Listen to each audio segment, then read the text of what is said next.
simpletons! I am a messenger from the future! I, a big deal fella, have journeyed the forever stream of time-space to deliver an important warning onto your simple, underdeveloped ape-like brain matter. You listening?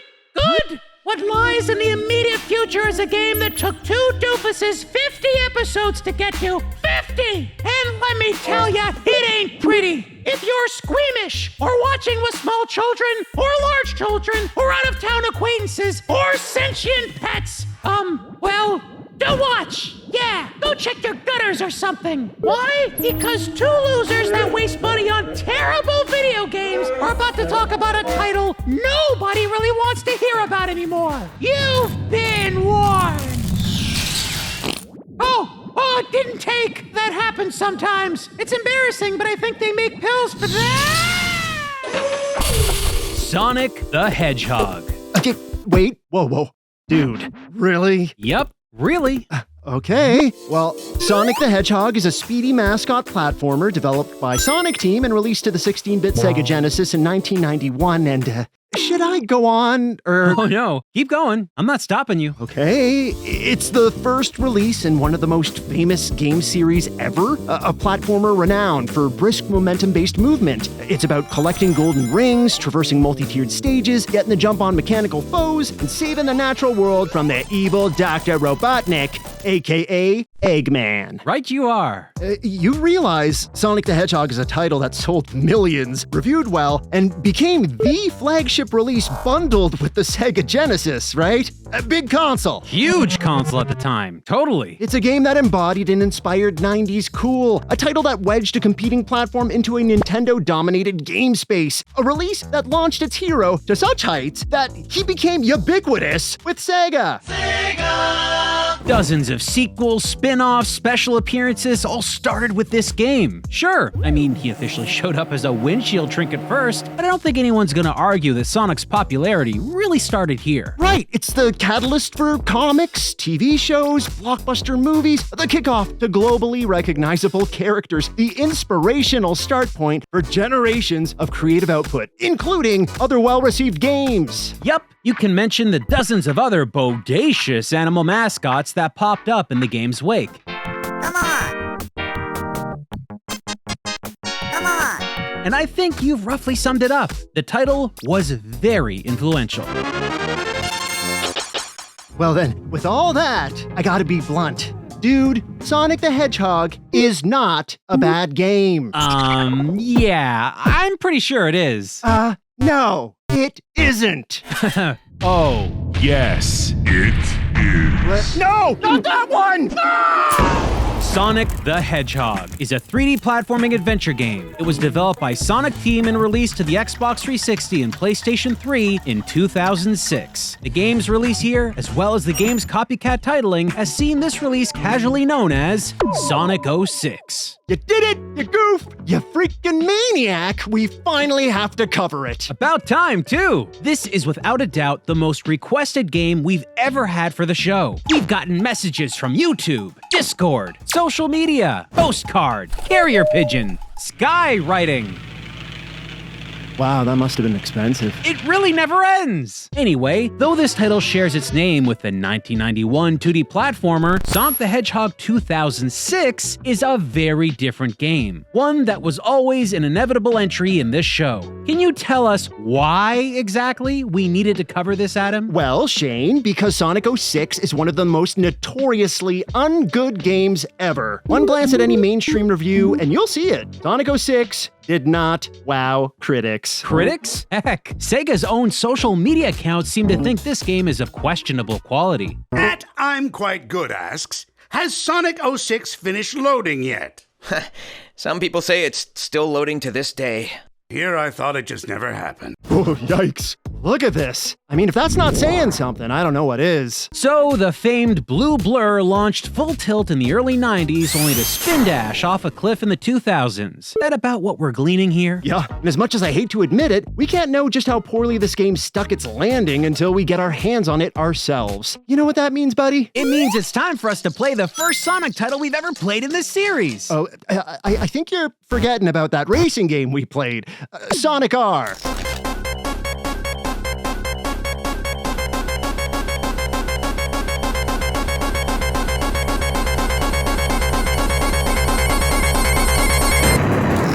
means it's time for us to play the first Sonic title we've ever played in this series. Shane, are you okay? It means it's time for us to play the first Sonic title we've ever played in this series. Your eyes are sweating. It means it's time for us to play the first Sonic title we've ever played in this series. I can fix this. Let's buckle up our crimson kicks and get ready to roll around at the speed of sound. It's time to ride into adventure as we play The first Sonic title we've ever played in this series. Shane, Sonic 06. Sonic 06! Today we're playing the PlayStation 3 version of Sonic the Hedgehog 2006. Which seems to be considered the worst way to play the game. Cool! The single-player mode starts with a character select screen that only allows us to play as our favorite blue boy. So, Sonic we shall be. Pow! On to the game's opening cinematic. And hot dang, look at all that finely rendered spectacle. A watery cityscape in the middle of a huge celebration. These visuals are impressive. Massive cheering crowds, slick looking architecture, exhaustively detailed character models. We are playing the game with the blue wisecracking hedgehog, right? Where's he at? Feels like we stumbled into a 90-hour RPG about magic rocks. Hey, if the game keeps this kind of quality up, I don't care what we're playing.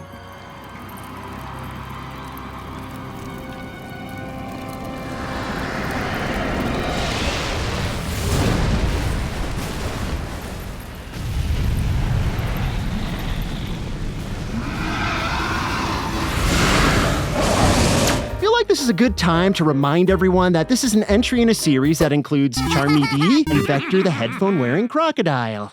Miss Elise? It's all right.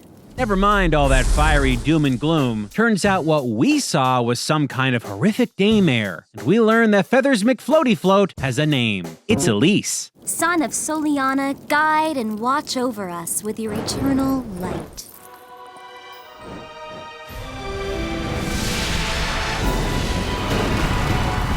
We're not sure what the ceremony's all about, but the celebration's cut short by an explosive invading force. Who could be controlling all this destructive mayhem? None other than Sonic's longtime foe. A pleasure to meet you at last, Princess of Soliana. Dr. Eggman. Robotnik. Dr. Eggman. Robotnik? Mr. Mean Bean. I am Dr. Eggman. Okay, fine, we'll go with that. Dr. Eggman. I've come here to obtain the secret of the flames of disaster from you. Flames a disaster, eh? Probably something to do with Elise's fiery vision we saw earlier. He says he's also looking to swipe miracle gems, which he calls the key to its secret. The Chaos Emerald. So wait, the Chaos Emeralds are the key to the secret of the flames of disaster? Yep. The Chaos Emerald. And let me get this straight. Dr. Eggman doesn't seem to know what the secret of the flames of disaster is. He just knows Elise has the secret of the flames of disaster and that he needs to get the secret from her and then use the Chaos Emeralds to unlock the secret of the flames of disaster, which again is a secret he doesn't know, but very much wants. I've come here to obtain the secret of the flames of disaster from you. That's not important now, because all of a sudden, howling winds blow up, materializing as a blue tornado that comes to a confident halt. That's a pretty snazzy performance there. It's the thing from the game cover! Elise eyes Sonic, and for a moment, she sees a very different looking hedgehog. Because who hasn't seen Sonic and immediately started brainstorming their own incredible Mobian OC? What?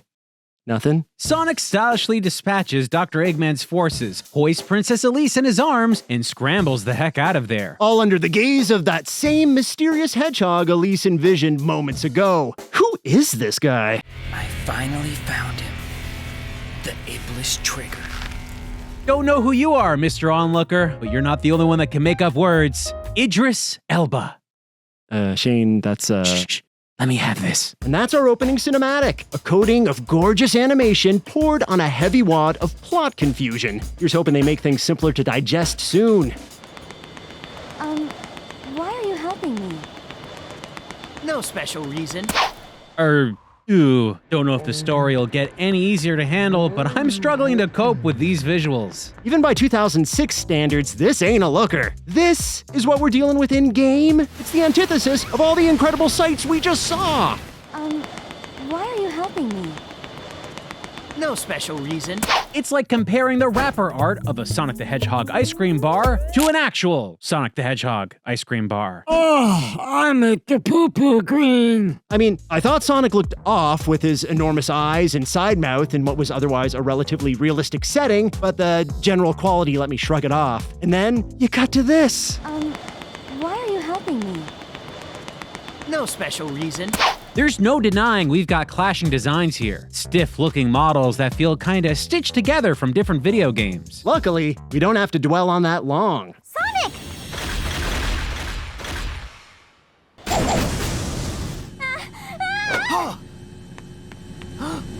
I'm afraid our little game ends now. Oh, so I guess we can stop playing the game then, huh? Yeah, I guess it's time. We just shut off the console. Elise is lifted away, but in one final moment, she manages to toss Sonic the blue Chaos Emerald. Ooh! One part of the key to the Secret of the Flames of Disaster, which Eggman doesn't know but needs to know and wants to get from Princess Elise, which is why he's kidnapping her right now. Beautifully summed up. Thank you. I've got it.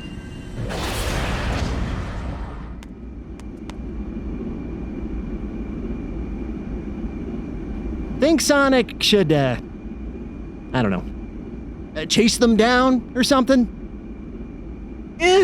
All right, looks like we're heading to the game world proper. The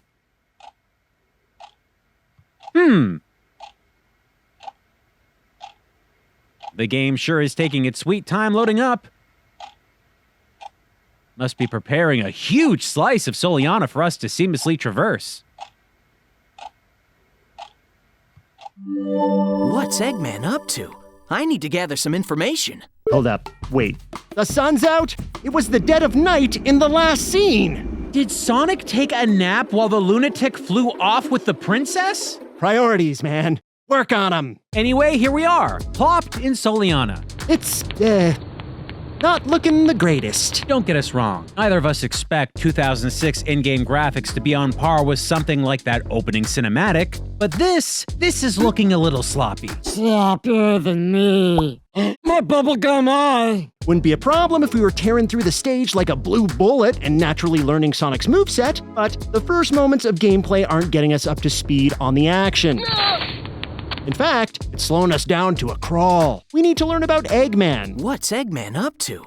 I need to gather some information. So, they want us to start a game in the Super Speedy Hedgehog series by sauntering around and gossiping with locals? We playing a Sonic game or visiting the farmer's market with Nana? In other Sonic games with hub worlds, you get thrown into the heat of battle right away at the start. Once you get a taste of the action, then you get to waltz around the 3D environment. Heck, we can go back even further in Sonic history to see game intros that were handled better. I know what you mean. In the very first Sonic the Hedgehog game, you're launched into adventuring basics immediately. Act 1, within seconds, you're given space to run, you're introduced to ring collection and enemy engagement, you're quickly brought up to speed on movement and jumping physics with carefully tailored land. All this without a single text box. Yup, it's pretty cool when a game can instantly teach ideas in a way that feels natural instead of pushing players to march around fishing for info. But let's be fair, that was 1991. This is 2006. This game isn't trying to be a dialed-back 16-bit platformer, it's probably trying to accomplish different things. You're right, and we can't just immediately say that's a bad thing. Yeah, though I'm real confused about why Sonic needs to chat with locals. Do they know more than he does? I mean, everyone around here saw as much as he did. Eggman showed up, Eggman took Elise, Eggman very slowly flew away in a direction Sonic was keenly aware of. You could have leisurely tiptoed backwards and caught up with that ship. Whatever. Regardless, we're stuck in Soliana. Might as well poke around. Huh? Whoa. Sonic's journey may be off to a slow start, but this lady's moving like she needs to switch to decaf. Look at her go. I'll go out on a limb and say she's probably emoting a bit more than necessary for the whole 2 sentences she's delivering right now. I'd feel a lot more comfortable with the endless lip smacking and frantic flailing if she at least tried to look Sonic in the eye. It's unnerving. What is she even staring at? Yikes. Let's chat with someone else. Huh? Really getting the vibe that the dev team expected Sonic to be between 3 and 11 feet tall and constantly moving while engaging NPCs. Eventually, we meet a woman helping with Soliana's reconstruction. She tells us that someone called Tails is around and looking for somebody. Time to hunt down Sonic's longtime fox companion, a character first introduced in 1992's Sonic the Hedgehog 2. Sonic! Tails! Long time no see.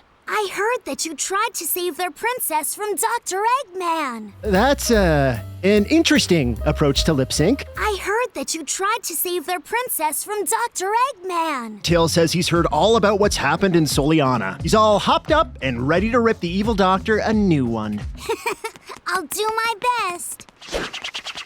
With Tails in tow, we continue our exploration of Soliana. Nothing can stop us now, not even the physicality of the common patio table. When you use your imagination, there's no limit to the places you can go. True, except when a game blocks off locations with invisible walls in very wide open areas. This kind of stuff drives us nuts. Oh well, gives us time to meet interesting people, see interesting sights.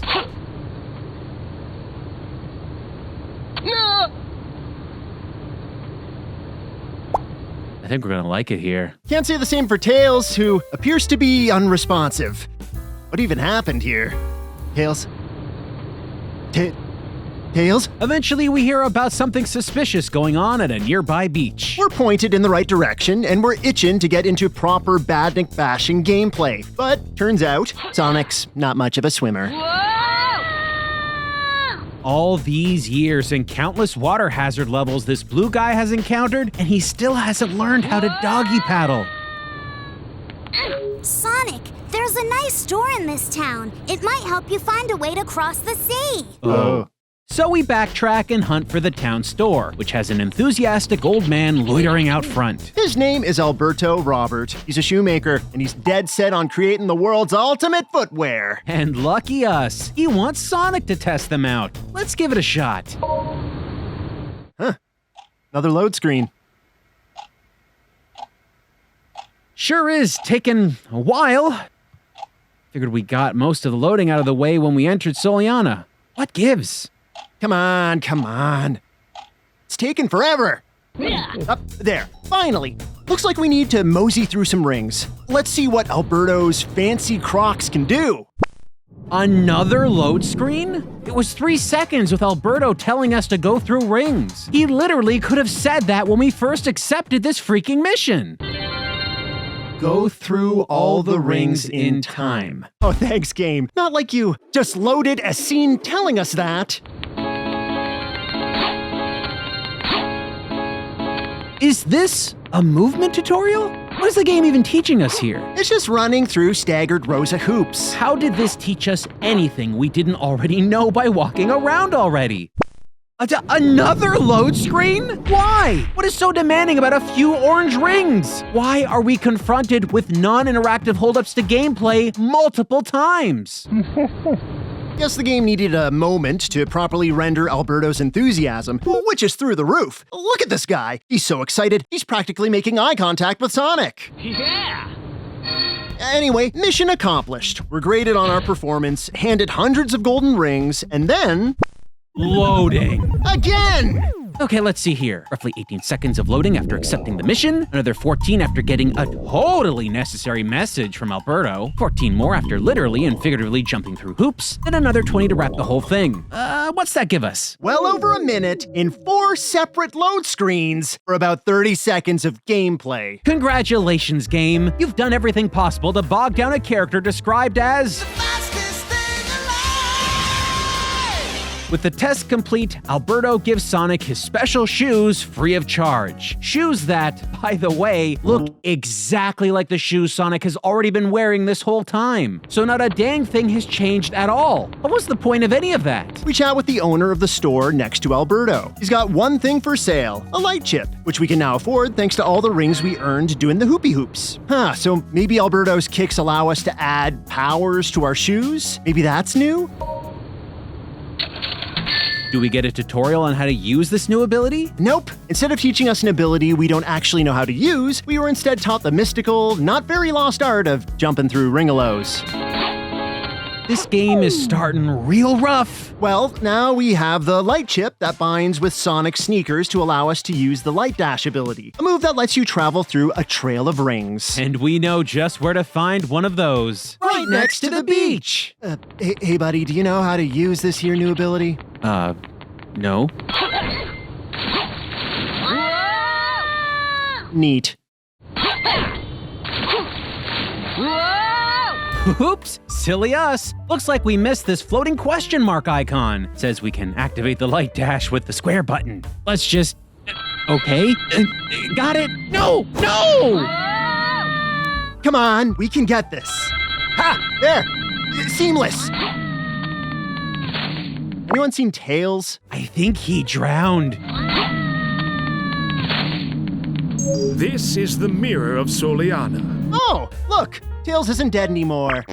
Awesome. Now that the duo made it across those evil waters, it's looking like we can use these gigantic mirrors to head to destinations outside the hub world. Why are they calling it a mirror? That's not a mirror. If it were, it'd be reflecting exactly what's in front of it. Mirrors reflect. It's the one thing they do. It's obviously a portal.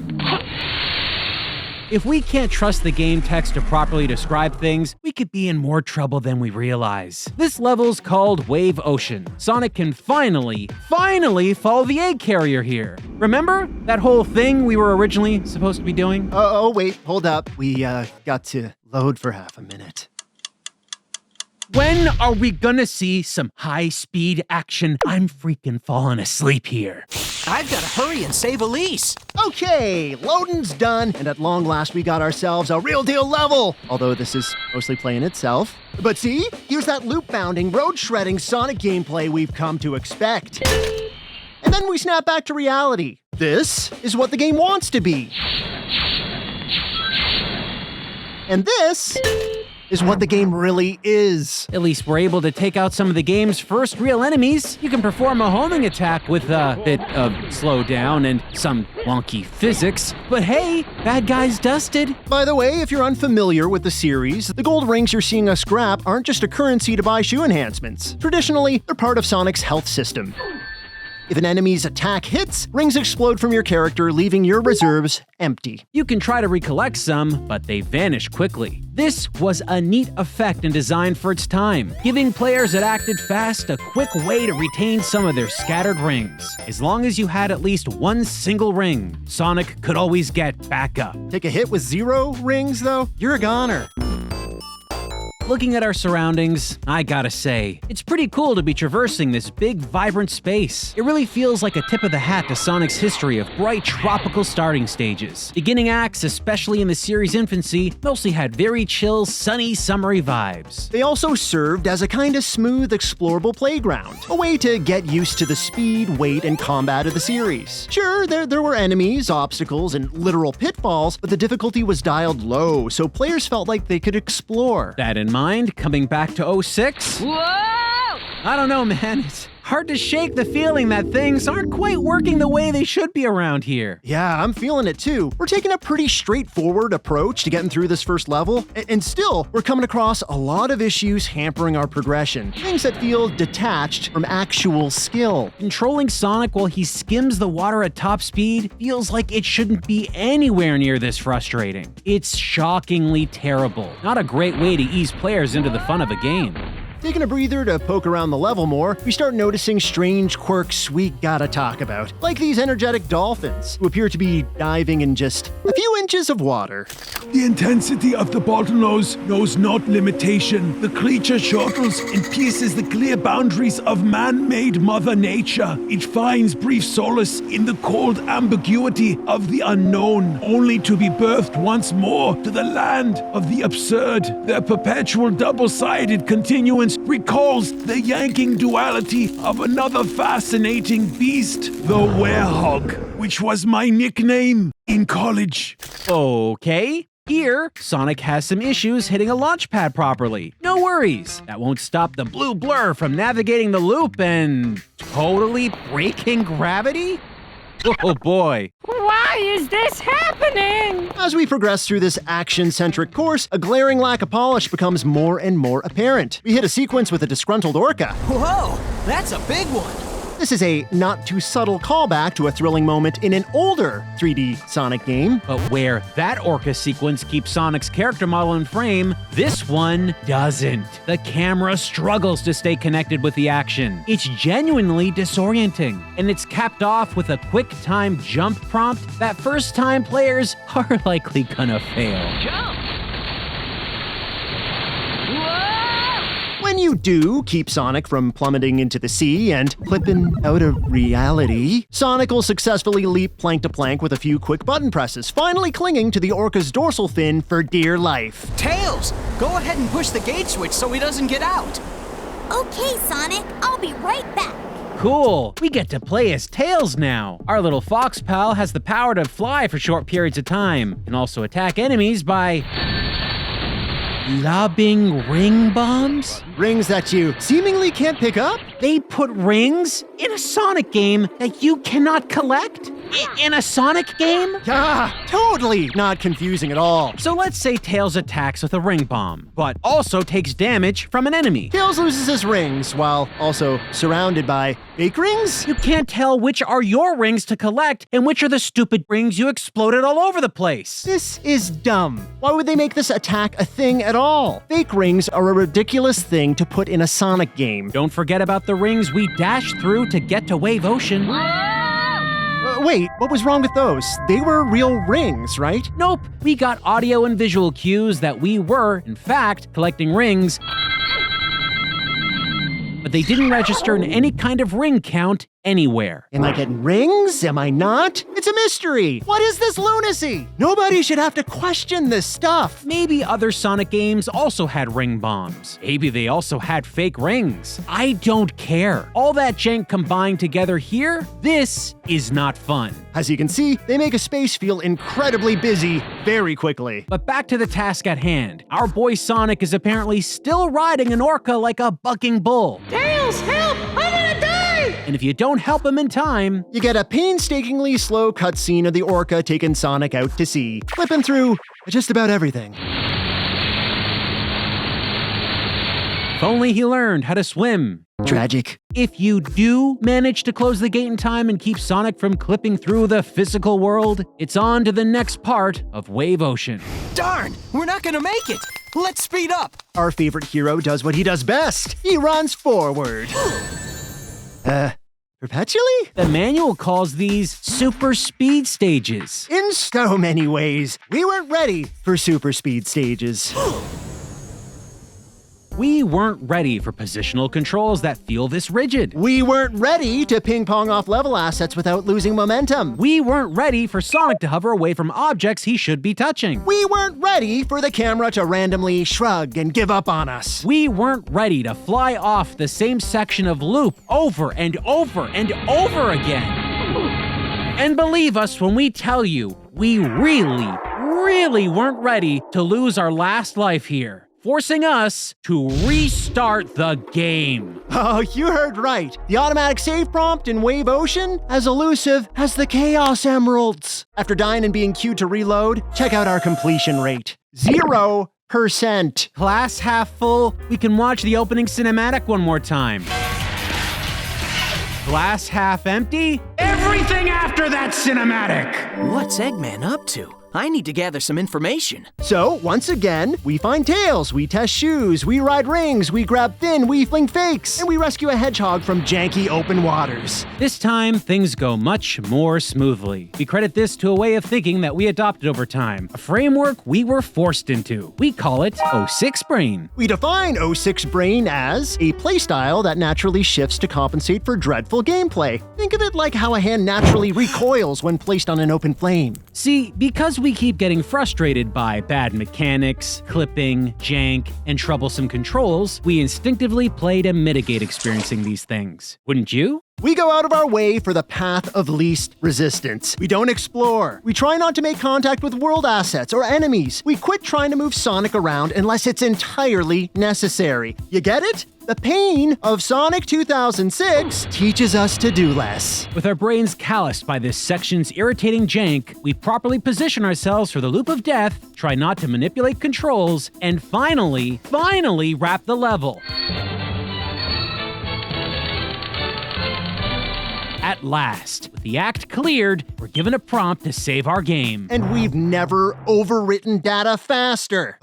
Feels like we can finally take our foot off the Sonic 06 gas pedal for a second. Since the history of Sonic is so closely tied to the history of Sega, we should talk about Sega's background with video game consoles. Yeah, because believe it or not, that directly ties into how the series went from Sonic the Hedgehog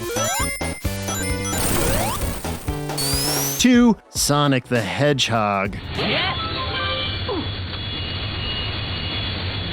We mentioned how important the franchise became following the series' very first release, how it effectively shook up the games industry of the early 90s, allowing Sega to become a proper console competitor in a Nintendo-saturated market. And like we said, plenty of other titles featuring the spiky blue one followed up on the early success of that first Sonic game. Sequels and offshoots that kept the blue blur competitive for gamers' attention in the 16-bit era. They even made Sonic a pinball. He was the freaking ball! A hedge ball of Pin Sonic! But with time came new hardware and eventually other competing platforms. By the mid-90s, there was a clear graphical shift in the gaming medium. The Sony PlayStation and Nintendo 64 were built to embrace a push to 3D polygonal graphics. Whoa! It's Link Zelda fighting Pepsi Man in brown. It's the future! Sega threw their hat in that generation's ring with their 32-bit 2D-based Saturn. As an answer to the shift to 3D graphics, Sega was able to house some compelling 3D experiences on their Saturn system. Like Nights into Dreams. Where a semi-freaky looking clown jester guy, Freddy Krueger's his way into children's dreams and presents them with gameplay that is both fantastic and bewildering. But this is where we have to bring up Sega's big crucial error that we believe would haunt them for years to follow. There was no mainline, fully featured Sonic game on the Saturn. The kids wanted more Sonic, not Mr. Dream Clown Man, or Mr. Dream Clown Man Does Christmas. But the kids, they were gonna go a little hungry. They did dabble in projects that melded the blue icon with polygons, but nothing that quite delivered something that felt like a real 3D entry in the main Sonic series. And no, folks, Sonic 3D Blast doesn't count. That's about as 3D as Marble Madness. Sonic Jam, which was a collection of some of the previous Sonic games that appeared on Sega's previous console, well, it included a very tiny 3D interactive world where you could walk around as Sonic. But it was only a taste, a mere morsel, a brief hint of what a potential full game could be like. This was not enough. And on top of that, the Saturn was a financial failure for Sega. Would a proper Sonic game have propped up sales and brought them more success? It's possible, although a lack of enough Sonic games wasn't the Saturn's only problem. But it couldn't have hurt. This generation was slow for Sega. Many gamers went off to greener pastures with shinier, bigger attractions. And all of a sudden, Sega's formal rivalry with Nintendo became trivial with a surprise appearance from a new challenger, Captain Sony and their fantastic plastic PlayStation machine. Trying to rebuild the losses of the Saturn, in 1999, Sega released their follow-up hardware, the Dreamcast. And no one cared. I was a Dreamcast kid, in all the way since day one, 99.99. Over its 2-year lifespan, the Dreamcast sold a slim 9 million units. Let me tell you, friends, ain't nobody wants to sit beside the kid on the bus that keeps talking about how he likes to play with Seaman at home. You may not think I'm attractive, but your wife will. This generation marked the triumphant return of the Great Blue One. And not one, but 2 mainline games. But sadly, it wasn't enough to draw back gamers who had moved on, or even enough of a draw to entice newer gamers who had missed Sonic's earlier 16-bit adventures. The Dreamcast was released in 1999, canceled in 2001, and was the last console they would ever make. Sega announced they were pivoting away from physical hardware and focusing on being a games developer and publisher. And that is the Sega that created the title we're struggling through today. Speaking of that, maybe it's about time we get into more gameplay. Where were we? We chased Eggman along the beach, but Eggman got away, taking Princess Elise along with him. It looks like the princess was moved to another location. Tails! He's considered the brains of the operation. Looks like the princess was moved to another location. Sonic, that's saying something, man. Let's head back to the city. Back in Soliana, we do some side questing, unlock a new special sliding move from the store, and mosey around town. It appears that some of those gated invisible wall locations are open now. As we prod the community of avid mouth movers, we start hearing a lot of chatter about bad things happening in some kind of desert. It's not long before, bam, we find a mirror. Portal.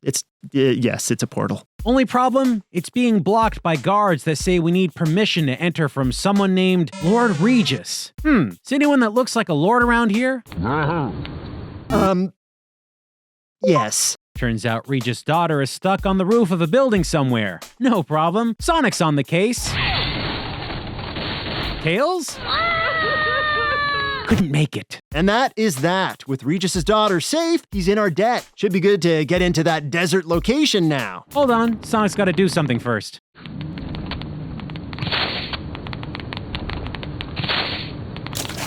Okay, all good. We get another cutscene. Ooh. With in-game assets. Ooh. You're a good girl, Elise. Remember, be brave. Don't cry, no matter what happens. Mr. Sonic! Hey, what do you think all that don't cry stuff was about just now? Oh, the things that ethereal voice said to Elise? Don't cry, no matter what happens. Probably nothing. I'm so glad that you came. I always keep my word. Sonic! Oh, we got trouble. Some Zoids-looking dogbot has us cornered. And guess who else is here? The princess is mine, until I unlock the secret of the flames of disaster. Right. The secret of the flames of disaster. The secret you seem like you still don't know, but you're sure Elise has, which the Chaos Emeralds unlock, allowing you to access the flames of disaster. We gotcha. Seems about time for that game's first intense boss encounter. Oh. Wow. These load times really deflate any semblance of tension, don't they? I like the sassy hedgehog. They're all sassy hedgehogs. This is your pet, huh? Okay, Eggman, I'll play with him. The Egg Cerberus boss battle is fine, I guess. It telegraphs some things well, like the bright strip on its back that allows Sonic access to Cerberus's head. Sonic, make him run into something! When Sonic lands on its noggin, you jankily ride the doggo on a collision course. Hey, I can finally see your face. Now it's my turn. And that's basically it. We repeat the same back traversal crash course tactic a couple more times until we get one hushed puppy. It's actually kind of a breeze. After completing the act, we're loaded into another cutscene. How long is this gonna go on? Honestly, Sonic, I really wish we knew. With a fresh wave of enemies barreling in, the team decides to split up. I'll get their attention, and you take the princess. Okay. Tails acts as a diversion while Sonic and Elise head off to fend for themselves. In this area, we control Sonic as he lugs around the princess like a royal sack of potatoes. You still have the ability to attack enemies and zip around, but now you also need to make use of the combined power of Sonic and the princess. By pressing R1, a limited-use magical glow surrounds the two, allowing them to attack enemies and navigate the area's harsh open sands. Don't use the power? Yeah, you scarf sand. They could have at least made this look like the characters were pulled into the quicksand or something instead of just uneventfully clipping through a solid-looking beige floor. Another thing that doesn't look great here, combat. You can still lock onto baddies jetting through the air to connect, but with Elise's body glued to Sonic's, the Hedgehog is resigned to barely raise his feet to apply the pain. Really deflates the look of a powerful impact here. Wish we could say there are more huge twists in the way this space plays, but no. You get similar enemies, spectacle moments you don't control much, janky-looking quick-time jumps, and a slew of visual glitches. Sonic and Elise are done with the desert. I'm so happy! How far did Sonic carry her? They were just in an arid desert, and now they're in a lush meadow? I'm getting whiplash from just trying to make sense of these cutscenes. I have no words to express how grateful I am for your help. You're hurt. It's nothing. Don't say that.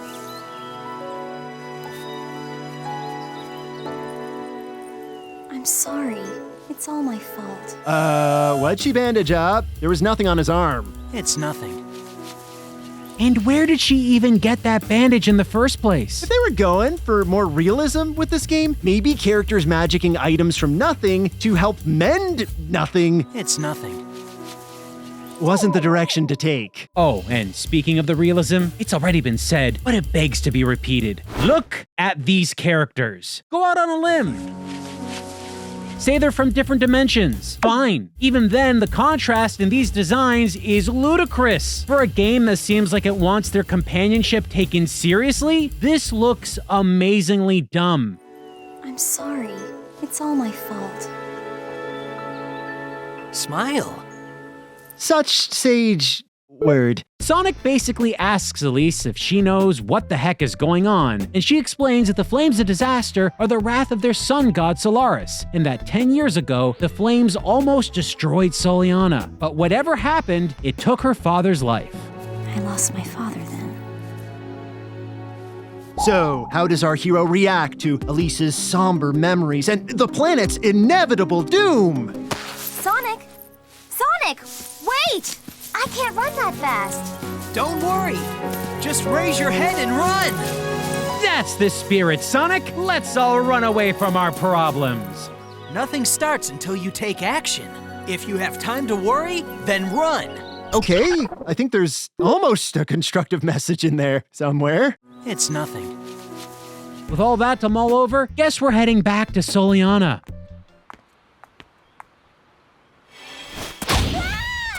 I've been looking for you. You're the Iblis Trigger. Your actions will condemn us all. Oh, it's the spiky dude from the opening cinematic. The Iblis Trigger. My name is Silver. For the future of the world, I will destroy you. Okay, still don't know what the heck an Iblis Trigger is, but it looks like it's time to throw down with Silver. That is after the game loads in 2 separate batches. I mean, of course. Why stop the load fest now? It's no use! So, let's get down to brass tacks here. This Silver boss fight, not a good time. Take this! It's no use! Nope. We quickly learn that if Sonic is anywhere near him, he'll be psychokinetically locked in place with a green glow and squeezed of precious rings. Time to quickly snap up your rings and... It's no use! What the heck? We barely had time to do anything. Take this! It's no use! Oh, come on! Take this! It's no use! Silver Fight's dirty. This will end it! That hurt! Once he knows where you are, he won't leave Sonic alone until he's dead, with no fair fight grace period built in so the player can maybe pick up one measly ring and get their bearings before he attacks again. Even if we did have time to run away before Silver attacks, where do we go? The camera is so garbage that most of the time you will never see Silver. And if you stop to look around... It's no use! You never know where he's going to be, so you just have to run like mad and try to stay away from him. It's no use! It doesn't always work. Take this! Every time. It's no use! That cruel line taunts us. It's no use! Hit your head against this long enough, and those 3 words start echoing into every hushed moment of your life. It's no use! But that's not the only line Silver says, and herein lies the key to Sonic's victory. You see, Silver will also psychically pick up tables and chairs and huck them at Sonic. When he picks up these objects, we eventually noticed he says this. How about this? We clued in that maybe this is when you go in to clobber Silver, but again, you rarely see him and only hear him. So no matter where you are, you homing attack. How about this? Take this! Learning this did not make the fight any easier, however. It's no use! When Silver Infinite Loop attacks Sonic, Silver doesn't do his "How about this?" line. Know what that means? It's no use! It means the player literally has no chance to fight back. They designed a cheap and dirty boss fight where the enemy has all the power and can pummel you while giving the player no tools to get out of it. No! If it's not clear, we got fed up with this fight pretty quickly. This will end it! It became our all-consuming mission to beat Silver once and for all. And we did it. Not now. We clocked him. No way Silver's getting up after that. Hey! Oh, hey. Silver got up. Silver mocks Sonic as he writhes on the ground. Is this a joke? And as Elise silently watches this... Surprise! Princess Elise is snagged again by the Eggster. All seems lost as Silver moves to land a killing blow on Sonic, but he's interrupted by Amy. Amy? A character first introduced with the release of Sonic CD as a kind of one-way love interest. Thanks, Amy. I appreciate it. Once more, our boy Blue heads out to find Elise. Back in the main Soliana hub, we learned that Eggman's been spotted in some place called the New City. Guess that's where we need to head next. After not knowing where to go, we find Pietro, the lieutenant. We learn that the gate to New City is locked, and he implies that only the commander, whom he is not, can open it for us. Does he tell us who the commander is so we can talk to them? No! He sends us on a ridiculous scavenger hunt for the real commander. So we go and track down all the guards participating in this charade, and we solve the least satisfying mystery ever written. It's Pietro. You guessed it. I'm the captain. Were they actually kidding? This is mandatory, people. This wasn't an optional side mission. You need to complete this to get to the next part of the game. And it's Pietro telling you that he himself was the guy you were looking for. Why did he do this? What was the function of this? What was the purpose? Look, I know you want to rant about this absolute waste of time, which you absolutely didn't just do. But if we don't get through New City, we'll never end the nightmare, so let's go. The New City is comprised of a few streets sparsely dotted with more interestingly animated NPCs. While looking around, we stumble on a warehouse primed to be scrubbed of bad bots. Here, the enemies are the least of our problems, as intermittent slowdowns and erratic camera angles prove more troubling than anything else. But we trash the bad guys. Then Sonic meets up with Tails and another old buddy from Sonic's past, Knuckles the Echidna. First introduced in Sonic the Hedgehog 3, Knuckles was tricked into believing Sonic was evil, but they managed to kinda sort things out by the end of Sonic and Knuckles. Bingo! Let's hear what Knuckles has to say. I saw Eggman on the outskirts of the city. He wanted me to give this to you. Sonic the Hedgehog. If you want me to return the princess, you must give me your Chaos Emerald. Still nailing that lip sync. You must give me your Chaos Emerald. Eggman tells Sonic to bring the blue Chaos Emerald to his base in White Acropolis. It's most definitely a trap. I don't think Eggman will honor his agreement. I'm going. We got Knuckles on our team now, like one big, happily phasing family. Yeah, these AI companions, not the sharpest tools in the shed.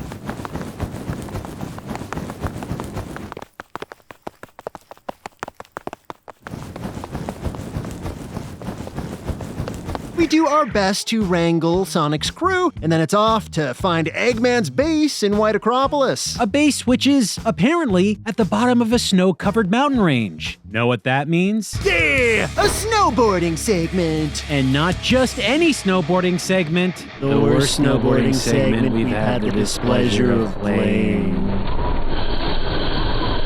We could take the time to describe how controlling this hedgehog on a board feels like total hot garbage. We could do a deep dive into how broken and completely nonsensical the physics are throughout the length of this entire section. But by the time our board starts clipping through solid rock, and Sonic magically defies gravity and starts shimmying uphill, we figured we'd just let the gameplay speak for itself. What makes this landslide of broken shredding all that much worse is that we've actually experienced more competent boarding in the series. In Sonic Adventure, literally Sega's first huge steps into 3D for the series, we had a snowboarding section with a better sense of speed, better feeling controls, and board physics that are at least passable. No, we're not saying it's perfect. Not by any means. But it's way better than this. Lucky for us, there is an end to the madness, bringing us back to basics on foot. Now, I'm not sure why exactly, but Poppin seems to be a bit worse in this part of the game. Nearby objects distractingly blink into existence constantly. But we keep marching through the tundra. We need to avoid searchlights and flick switches that disengage laser gates so that we can meet up with Tails again. I'll go on from here. Playing as our fox pal once more, we can't stress enough how poorly designed his ring bomb attack is. We talked about how it peppers unusable rings everywhere, blurring the line between collectible and non-collectible rings, but that's not the only problem. Yep, the game also has the gall to play this sound when Tails' ring bomb explodes. Did you hear that? It's the exact same sound that's used when your character takes damage. Why is this so bad? Think about it. You enter a heated combat scenario. You start hucking bombs. You hear your character take damage. You see a bunch of rings fly out around you. Are you damaged? Is the enemy damaged? Guess you'll have to check your ring count to find out. I know we've really focused on the fact that this ring bomb thing sucks, but folks, you're looking at something that should not be in this game. In Sonic Adventure, Tails had physical attacks like his jump and tail swipe. Want something different? More mechanical? Utilizing Tails' inventive nature? In Sonic Adventure 2, Tails got to utilize a freaking mech. I would take either option over this. Tails and Sonic scamper their way through White Acropolis and into Eggman's secret base. Oh, look, Knuckles is here too. Yeah, sure, why not? Dr. Eggman confronts the crew. He has Elise. Sonic! He directs them to fork over the blue Chaos Emerald. Place it there.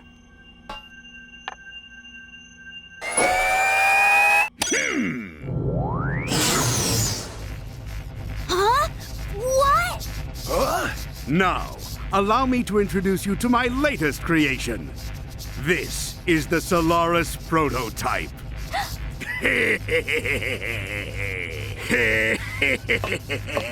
Solaris prototype?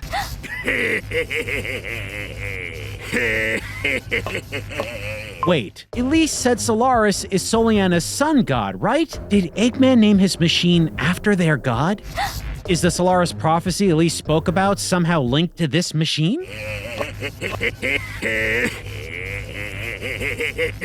With this machine, you'll be able to control the flow of time itself. No answers to any of those questions. Sonic and his friends are zapped away by the Solaris prototype. They've just been teleported by my glorious invention to another time. I can finally complete my plans, now that I have the Chaos Emeralds and you, the Princess of Soliana. That's all I need to revive the flames of disaster. Know what I'm thinking while watching this? Now that time travel's been thrown into this story, it's guaranteed to make so much more sense? Yes, but no. Did they make Elise look like a bird on purpose? What are you talking about? Why would they do that? I have a theory. But first, just look at her. The feathers in her hair and on her dress mixed with the solid orange tights she's wearing. She looks like a chicken. Why do you think they did this? Because he's Eggman. I am Dr. Eggman. You get it? Egg? Egg. Chicken? Egg? Egg. Chicken? Egg? Egg. Chicken?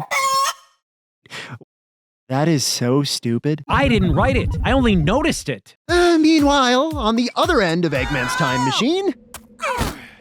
Where are we?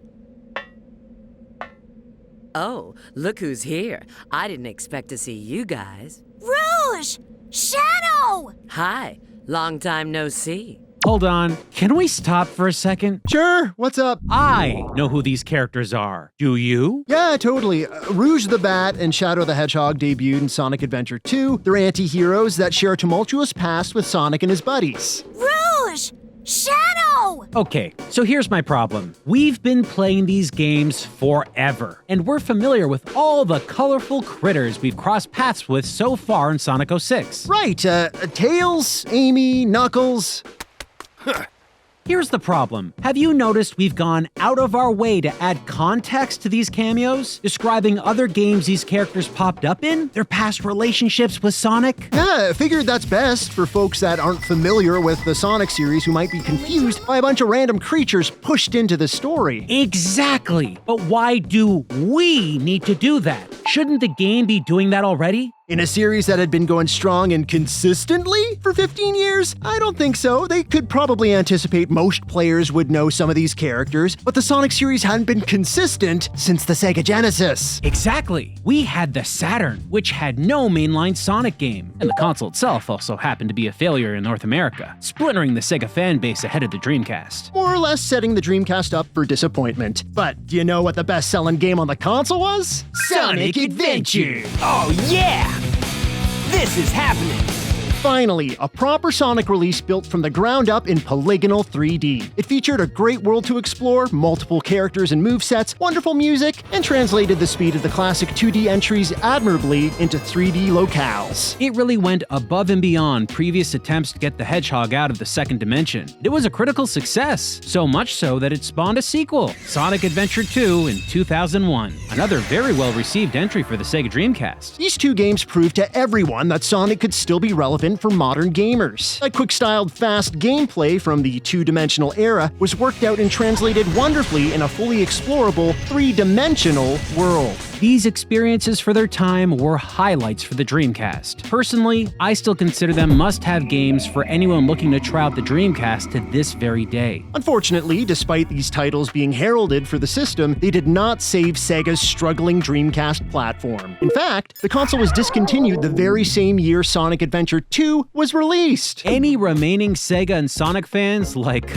yours truly, were cast out to find a new gaming home, and we all scattered. A roaming dead fan base, heading for warmth and safety, seeking any previously adversarial platform that would have us. And not only that, but because of the Saturn dry spell and then the reduced fan base of the Dreamcast, there was a whole generation of new gamers who hadn't bought into the Sonic fandom. The first effort by Sega to spread the good blue word was releasing augmented ports of those there Sonic Adventure Dreamcast titles, starting with Sonic Adventure 2 Battle, followed by Sonic Adventure DX. You know, releasing them backwards, for the plot. But these were only for the Nintendo GameCube. PlayStation 2 and Xbox gamers never saw these releases. Despite now looking back favorably at the GameCube's library, that little box wasn't exactly the best-selling console in the world. We don't even have to mention the Xbox here, because it didn't sell very well either. The PlayStation 2 alone is still one of the greatest selling consoles of all time. Sony's Little Wonder system sold around 120 million more systems than the GameCube. But our point is, the only gamers who got to experience the introduction of Shadow and Rouge were the few on the GameCube and the even fewer on the Dreamcast. That massive PlayStation 2 audience was left in the dark, unable to experience two of the best Sonic titles around. Sega wised up and started releasing their games on all the platforms, including Shadow's own standalone game simply called Shadow the Hedgehog in 2005. But by this point, too little too late. It wasn't received well critically and sold fine numbers, I guess, but it was not a runaway success by any means. We also saw the release of Sonic Mega Collection, which brought the original 16-bit Sonic titles to new and old gamers alike for all the 6th-gen consoles. And this collection actually sold more than either the adventure games on GameCube or Shadow across all platforms. There was a hodgepodge of fans who all had completely different experiences with the Sonic world, depending on what brand of console they owned. And this is the landscape Sonic Team is in when they start planning this game. They were tasked with choosing what direction they should take with Sonic's introduction to the 7th generation of consoles. They were given two major incarnations they could choose between: the Genesis era, which arguably sold the most games over its lifespan and recently had a renaissance on modern-gen systems, or the Sonic Adventure era, which was on two less popular systems and played by fewer gamers. I mean, I think the choice is pretty obvious, right? Oh, I agree! But for an inexplicable reason, they chose to make a sequel with the backstory and characters that fewer gamers had access to and experienced. That's right, Sonic 06 is basically just Sonic Adventure 3. And those who bought this who weren't familiar with those specific titles were just thrown in with absolutely no story safety lines of any kind. Oh, some might try to deny that this is Sonic Adventure 3, but the proof is in the game. How else would you know all of these random characters? What was needed was a re-release of Sonic Adventure 1 and 2 in a combined collection prior to the release of Sonic 2006, getting the audience on board for the new game. Then it would be perfectly fine to have all these characters showing up with no fanfare or context whatsoever.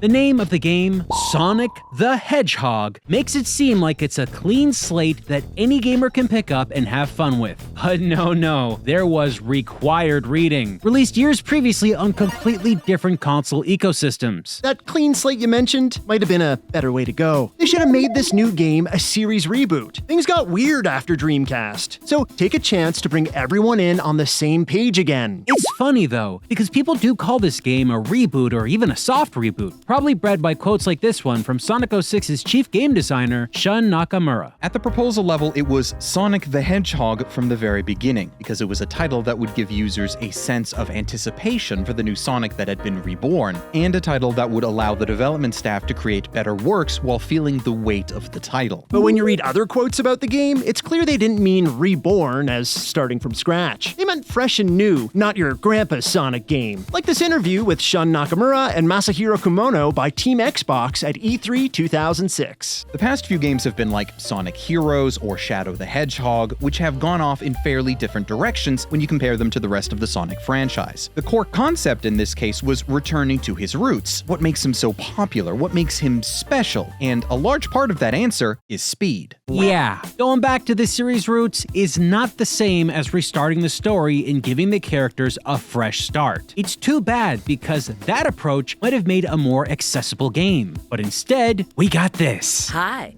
long time no see. Right, yeah, we were in the middle of a cutscene. Rouge! Shadow! We should get back to it. The gang discovers that Eggman Solaris' prototype has blasted everyone to a future timeline. The future? In order to get back to where and when they belong, they need a ton of energy. Sonic knows immediately just what to do. I see. You mean using your Chaos Control will... Yes, but that alone is insufficient. You know how we were just talking about how this game is a sequel most players weren't familiar with? Well, this is another huge hole that the devs really should have helped players out with just a little bit. Because unless you played some of Sonic's back catalog, like Sonic Adventure 2, you would have no idea what the heck this whole Chaos Control thing is. We'll explain it because the game won't. Chaos Control! Chaos Control is a power that allows the manipulation of time and space with the use of Chaos Emeralds. Farewell. So we're gonna have to find more of the game's sparkly magic gems to Chaos Control our way out of here. And to do that, we keep playing. The game throws us into the next action level, which starts with another awesome boarding section. Better hope you don't make a wrong turn, because if you stop and lose Sonic's momentum, it's pretty hard to get it back. Whoa! Why am I getting stuck? What am I getting stuck on? Come on! Get unstuck, you stupid little hedgehog! I just want to beat the level. Why can't I beat the level? Yeah, even when it's not a mistake, this level bounces Sonic around a lot. And it never feels like you have control over where he ends up. Whoa! This doesn't mean the game takes control and guides our blue spiny friend where he needs to go. Oh no, the slightest wrong nudge on the thumbstick will send our flying hedgehog straight to his death. By the cheese on our chili dog, we make it through to the last leg of the level. Another super speed stage. That tornado's carrying a car. This is where things really fall apart. The game throws entire cars in Sonic's path as he tries to race down this freeway. Because I guess raining cars from the sky somehow makes sense in the future. The problem with this is the cars are physics objects and do not fall the same way every time. It's random. But you're probably asking yourself, why does this matter? This makes it impossible to get a rhythm down as to how to dodge all the objects in Sonic's path because they vary on each run. When you're dealing with such finicky controls at fast speeds, you could really use some small modicum of predictability in the gameplay. When you're constantly trying to anticipate jumps over random objects in a split second, you get an itchy trigger finger. This results in bad spur-of-the-moment dodging decisions like trying to jump over these crates instead of going around, causing Sonic to tumble like a toddler who forgot to tie his shoes and lose all his rings. Now wait a minute, why did that just happen? Oh, losing the rings? Makes sense if he's going at high speed and is unprepared to defend himself. Probably would take damage. But that crate should take damage too. It didn't break at all. Sonic just clipped right through it. Maybe if you used a melee attack on them, you would have made it through unscathed? Nope, these super speed stages don't use attack moves. Can't do it. They put these walls of boxes in Sonic's way, boxes that you can't strategically get rid of, so you'll probably end up clipping the edge of one and somersaulting like a buffoon. Oh yeah, that is really stupid, because it's not like crates are the only detritus Sonic has to race around.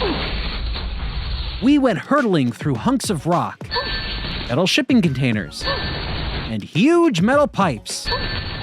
Why couldn't Sonic hit them and bounce backwards a little before continuing forward? It'd feel a lot more natural than watching him flop around like an inebriated force ghost every time something gets in his way. Struggling through this super speed stage, we can't help but compare how the special stages in Sonic the Hedgehog 2 controlled.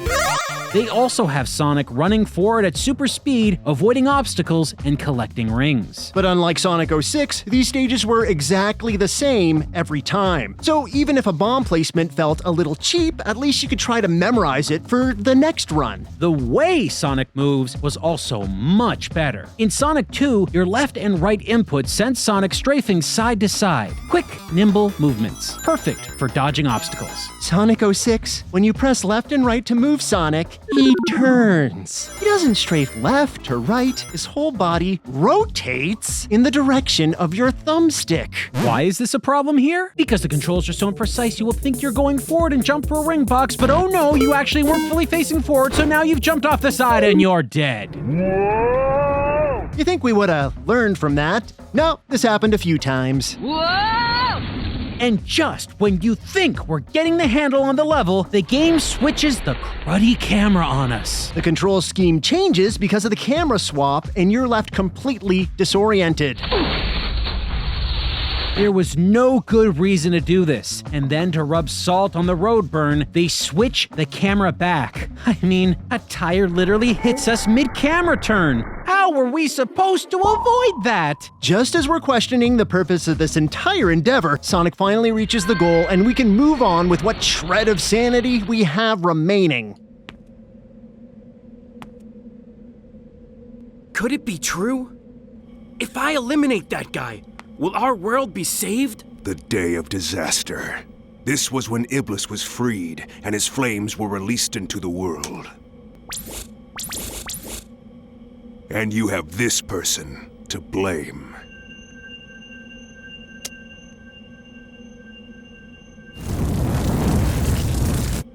I see it! It's Silver! And it looks as though he's getting fed misinformation from a very peculiar-looking, very mouthless knockoff Shadow. It might just be me, but if someone spoke to me and didn't have a mouth, yet I could hear their voice in my head, I'd think they were a demon. I don't judge books by their cover, but this guy, totally evil. The day of disaster. This was when Iblis was freed and his flames were released into the world. Disaster? Flames? Is that Hedgehog talking about the flames of disaster? The flames of disaster. Everyone's been saying that Solaris is responsible for that. Is this a separate catastrophe involving flames? I don't know. This is the first time we're hearing Iblis mentioned without Trigger right after it. So that blue hedgehog's the Iblis trigger? Yeah, like that. But they never tried to tell us what that means. Iblis can't be caused by Solaris and Sonic, right? I mean, I think the mouthless Shadow here is lying. Sonic isn't actually the Iblis trigger, he's framing him. For what? Hey, who's the purple cat? So that blue hedgehog's the Iblis trigger? Blue hedgehog. I don't know. She must be new, but it sounds like she might know Sonic. I don't think this scene has given us any answers, so we'll move along. They all zap away to the past, apparently on a mission to hunt down and snuff out Sonic, or the alleged Iblis trigger. This is terrible! According to the data, the princess died when she was kidnapped by Eggman. Apparently, Eggman's battleship exploded. The date of this incident was 2 days after the Festival of the Sun. The gang has their next plot point. Get back to their timeline and save the princess from exploding. Time to getting some Chaos Emeralds. They meet back up with Rouge the Bat and Shadow. Look. Oh, cool. Looks like they found the green Chaos Emerald. Somewhere, no one elaborates. Great! Can Shadow use its power to chaos control everyone back home? Nope. Tails says he's traced another Chaos Emerald nearby. I guess they need more of them? Honestly, they give us no idea how any of this works. If you don't like it, you can stay here. You've got to be kidding. The next act takes place in a lava world. Plenty of enemies to home in on and more platforming here. Unfortunately, it doesn't always work. Most of Sonic's traversal over this lava is by bouncing between enemies, and let's just say it's a flawed method of transportation. We, seem to have problems running on walls here. A lot of problems.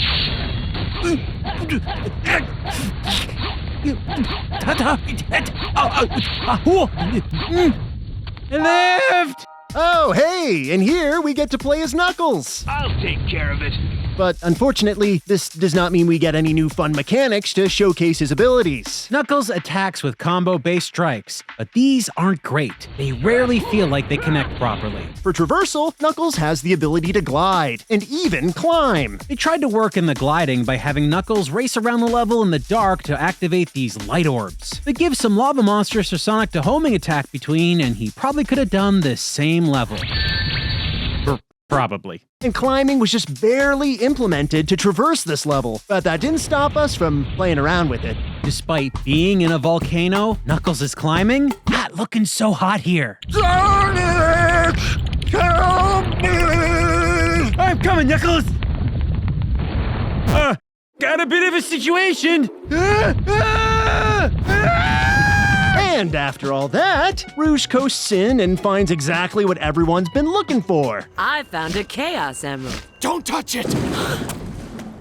What? What's this? I guess Bats doesn't know a boss fight when she sees one. Iblis! The entity that was freed by Solaris and/or possibly Sonic, and maybe is the reason the future world is a bleak, fiery wasteland. We have to light a bunch of purple spheres to lure this spiky lava worm to us. When he dives towards us, we bash him on the forehead.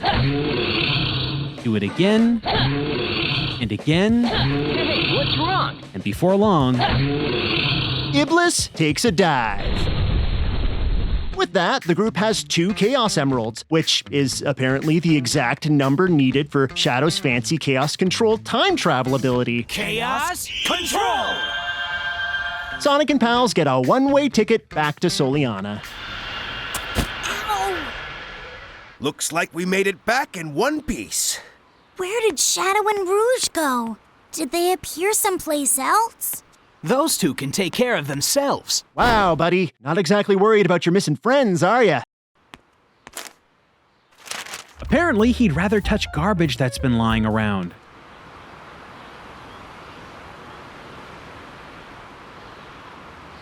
Man, they are very invested in that paper. Kinda wish we could read along with them. Well then, wish granted. Look, here's the game's newspaper textures. Great! Let's see here. They didn't make the highest quality textures, but I think we can make out some of this text. I'm thinking the Daily Soriana's editor is hitting the sauce again. That is not how you spell the name of Soliana. Well, I'm still very engaged with their article on It Doesn't Leave About Restoration Expecting It.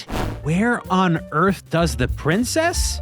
Terrible headline. She's royalty. She can does or doesn't however she pleases. Well, we're back in New City again. Something about this place. I don't know what it is. Feels special. And check it out. We can buy more gadgets for Sonic. The Bounce Bracelet. Says it allows us to use the Bound Jump enhancement. In the streets, NPCs mention rumors of Dr. Eggman boarding a train and heading somewhere. So we search the city, eventually finding this chimney-shaped platform we can use our new Bound Jump ability to crack open. You can attack downward or jump high in the air. And now we'll just drop on in. Hold on. Yay. Wait, we made it through, but Sonic just appeared on the other end and phased through a solid metal grate without breaking it open? Okay, whatever. We found the portal. Let's get going.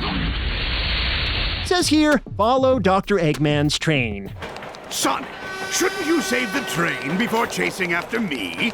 What did he say? Sonic, shouldn't you save the train before chasing after me? Wait, how am I hearing him? Where is his voice even coming from? Is this train over here not Eggman's train? I've got to get ahead and help the train. What? Hold on. Can someone explain what we're actually supposed to be doing right now? At this rate, the train will hit that bomb. You must make the bomb explode before the train hits it. Can you find a switch anywhere? A switch? Wait, a bomb? What bomb? Nobody said anything about bombs. Oh, good. The train exploded. If there's one thing we'd love to see in video games, it's surprise goals that are introduced mere seconds before a fail state.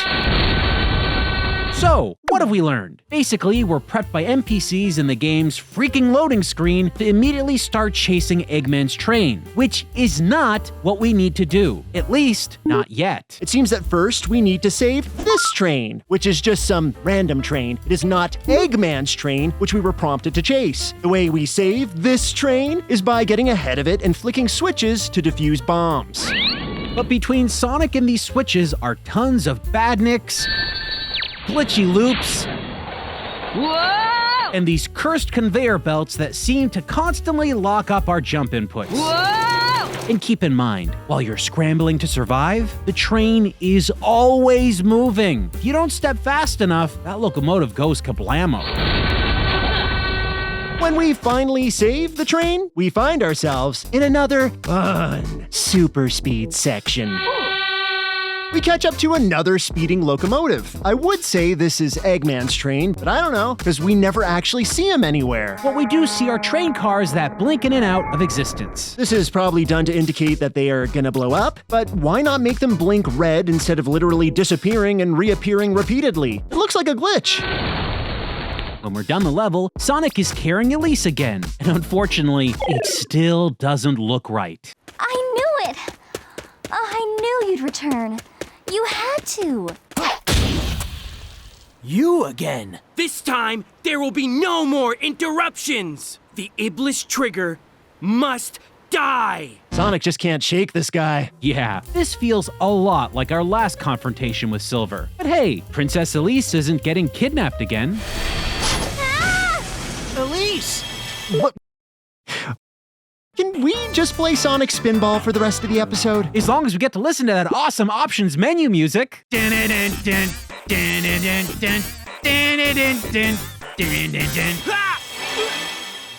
time to end this. In a bizarre turn of events, Shadow the Hedgehog saves Sonic in the nick of time. Where did he come from? How did he get back through time? Shut up, questions! Mephiles!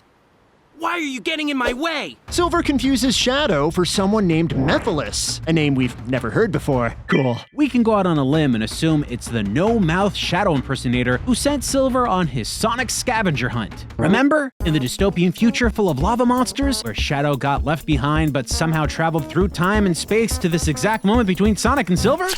Hearing this out loud liquefies the brain. Mephiles! Why are you getting in my way? I'm Shadow. Shadow the Hedgehog. Sonic shows his appreciation and runs off, leaving Shadow to presumably deal with Silver. Yeah, I wish I could run away too. It's a shame, because Sonic the Hedgehog 2006 did not have to turn out this way. You're right. This game was plagued with production difficulties from beginning to end that I'm sure affected the final product. Let's jump all the way back to the mid-2000s. As the new generation of video game consoles was on the horizon, Sega was eyeing another big milestone: the 15th anniversary of their most iconic mascot. Finally! Not you, Professor Azabin. Sonic! It's never Professor Azabin. So plans were put in place for a title that would mark this important occasion, all the while taking advantage of the incoming PlayStation 3, Xbox 360, and Nintendo Wii. It would be directed by Yojiro Ogawa and produced by Sonic co-creator Yuji Naka, who you may remember as the lead on Balan Wonderworld. Oh, I remember. How could I forget? Fox. And we already heard from chief game designer Shun Nakamura, longtime Sega creative and director of Sonic R. Sonic R?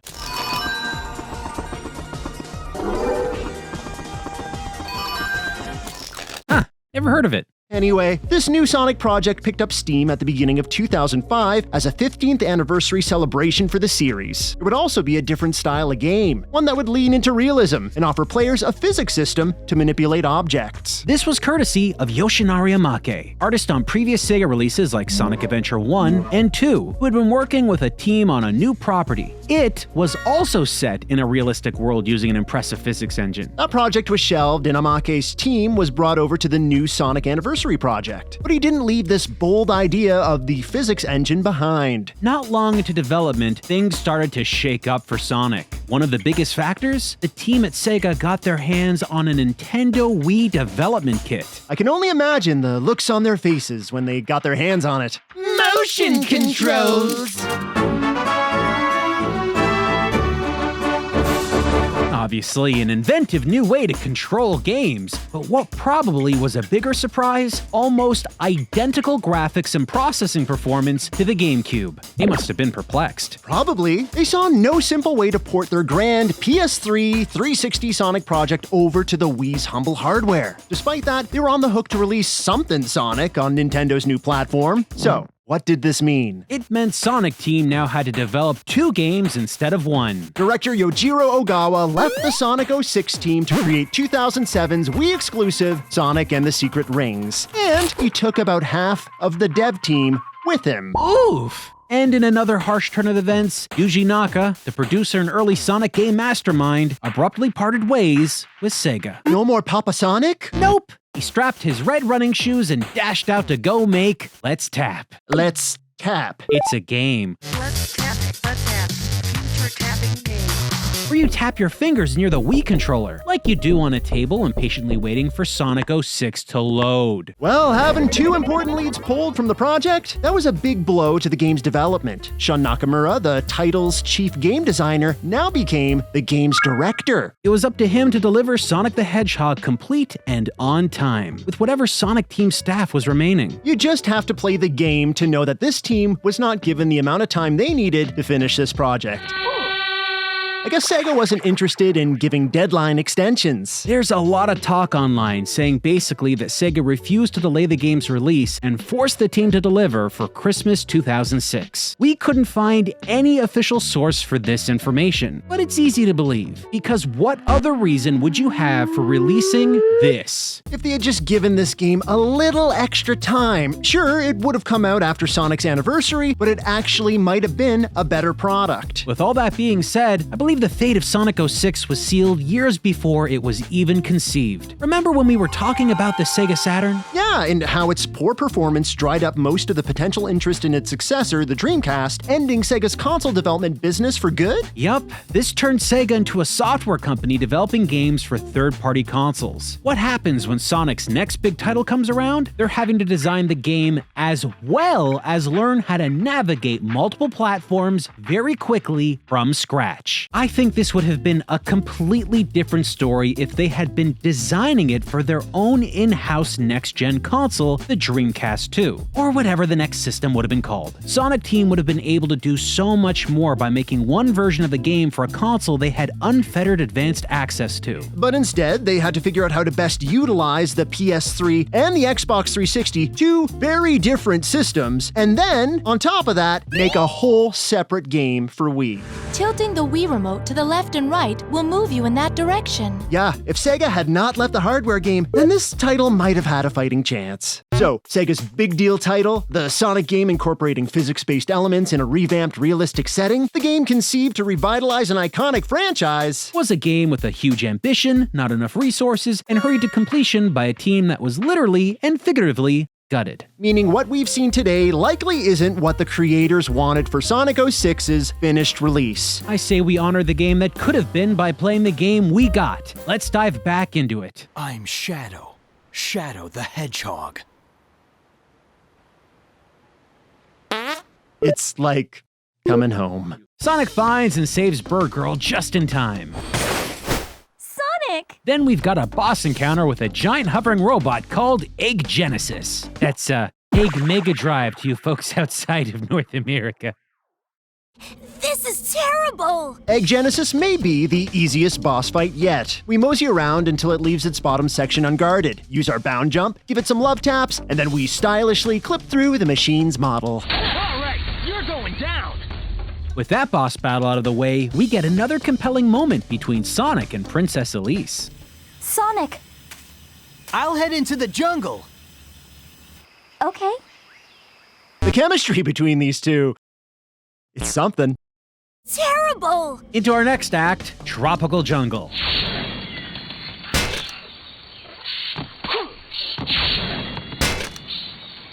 This section stirs up regular action platforming levels with the addition of pink flowered vines. We're told our jump gets a boost if we leap when the pink flower glows. I mean, that's what they tell us, but honestly, we really struggle with these.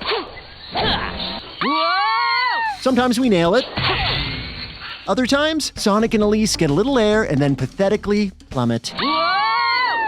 Doesn't always mean the end for the duo, though. Here, we fell out into some water. Usually this means immediate death, but not this time. Hold on. Hold it. Sonic, listen to me. All you have to do is make it to dry land and... Never mind. You know what? The distinction between land and water isn't exactly easy in tropical jungle. They look almost identical. This becomes a problem when the game places a boost pad 2 feet from the edge of the water, shooting Sonic into the green drink before you even have a chance to realize you need to trigger your Princess Orb power. You can see our pathetic shield pop up under the water there. It was too late. I'm still not sure how the foul princess has any power whatsoever. Every cutscene we've seen her in, she gets kidnapped. Her only recourse? Flailing around. You'd think she'd activate the magic defense bubble anytime she was under threat. Maybe it's an element of her adoration and affection for Sonic. Sonic! When they touch, it's magic. Don't say that about these two ever again. You can't deny their connection. Such emotion, such passion, such a... is Sonic even holding anything there? After finally nailing every jump in a gauntlet of vines, we get through the level. Our reward? Another one of those fancy pre-rendered cinematics. Looks like we've lost them. I'll settle things here. Once again, the visuals are really nice here, with stunning flower petals, reflections, and greenery. Lots of care put into little details. Right. Just wish some of that care was put into the, dialogue. Sonic, have you visited many wonderful places before? Yeah. Princess Elise admits that she enjoyed her time with Sonic. I mean, who wouldn't? Yeah. She talks about how she loves her country. Then, for a moment, we get a flashback of Elise and her late father. Don't cry, Elise. Become a strong queen who doesn't cry, no matter what happens. Oh, so he was the disembodied voice we heard previously, huh? You're a good girl, Elise. Remember, be brave. Don't cry, no matter what happens. Boy, he sure doesn't like Elise crying, does he? Ah, what a wonderful memory. A parental figure demanding you suppress your emotions. But suppress she does. After realizing that she and Sonic will inevitably part ways at the end of this journey, she fights to hold back the tears. Elise, smile. Ha! Oh, Sonic. Smile. We hope you never change. Princess Elise, ruler of Soliana. By refusing to negotiate with me, you have forced me to take drastic actions. Surprise, surprise. Eggman is back, and he's threatening to flatten the city if his demands aren't met. And look, there's Elise. Without Sonic anywhere to be seen, they were just doing the lovey-dovey eyes over at that fancy tree place last time we saw them. Yeah. I feel like a scene was missing that explained where Sonic ran off to and how she got here. I cannot allow harm to come to my people. Miss Elise! It is my duty as Princess of Soliana to go. Well, as long as Sonic isn't here, might as well get put right back in the shoes of Tails, everyone's favorite fake ring flinger. Elise is on that battleship? Wait up! We're coming! Elise is apparently on Eggman's battleship now? Okay, that was quick. The Chunky Doctor's somewhere in Wave Ocean. We need to hunt him down. Hey, I remember this place. Why make a new level when you've got a perfectly good one just lying around? Perfectly good one? Don't you remember the, Why is this happening? Oh, right. So, why the heck are we here again? Well, there have been modifications. Wave Ocean plays differently this time. It's something we appreciate, even if we basically ignore lots of it. Meanwhile, up on the super-duper battleship, Elise and Eggman are having another heart-to-heart. What are you trying to do, Dr. Eggman? Why do you wish to revive the flames of disaster? Solaris's secrets are in his eternal flames. His power can change time, and even manipulate the fabric of time itself. I wish to obtain this power, and dominate everything in this world. You wish to rule over time? Yes, truly. And the secret... it remains dormant in you, Princess. Right. Okay, sorry. I feel like I need a diagram or something. Let's take a second to go over what Eggman's told us so far. I've come here to obtain the secret of the flames of disaster from you. Eggman wants to obtain the secret of the flames of disaster from Elise. And to take the miracle gems that are the key to its secret. Eggman knows that the Chaos Emeralds are the key to the secret of the flames of disaster. Solaris's secrets are in his eternal flames. Eggman knows that Solaris's secrets are in his eternal flames. Are these both the same secret? Or are they separate secrets? How does Eggman know there's a secret if it's a secret? It remains dormant in you, Princess. But in order to get Solaris's secrets, which are in his eternal flames, he needs the secret of the flames of disaster, which is lying dormant in Elise. The secret of the secret. The secret is secret. And the secret... Boy, Eggman has secreted the word secrets a lot. I don't even know what it means anymore. It was... Whatever. Yada yada yada. Eggman can rule time. This right here doesn't work. And I know it doesn't work because we've already seen this story play out. Remember Sonic CD? Of course! Sonic's famous outing on the Sega CD. It had nice music.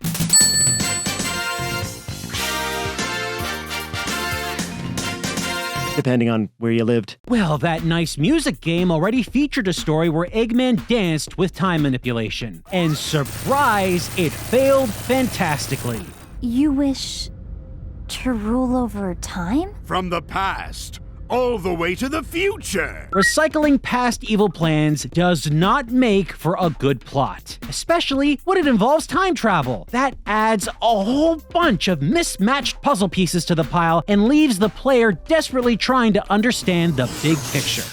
Time travel takes precision and careful crafting to make it work in a narrative. It's not easy. Do it wrong, you'll toss the player into multiple hours of story that can leave them utterly baffled. Which is exactly what Sonic 2006 is doing right here. One thing's clear. Eggman's nefarious Time Lord goal seems to be involving detaining old Chicken Feet over here and snatching all 7 Chaos Emeralds. Speaking of which, there's one nearby.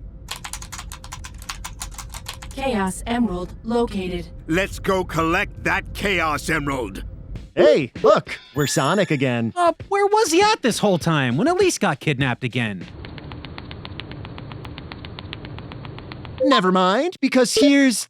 Tails? Wait, didn't he just fly through Wave Ocean to catch up to Eggman's battle cruiser? Elise is on that battleship? Wait up, we're coming! Did the game force us to play a totally unnecessary mission in a level we've already been to just to have a segue to Eggman's conversation with Elise?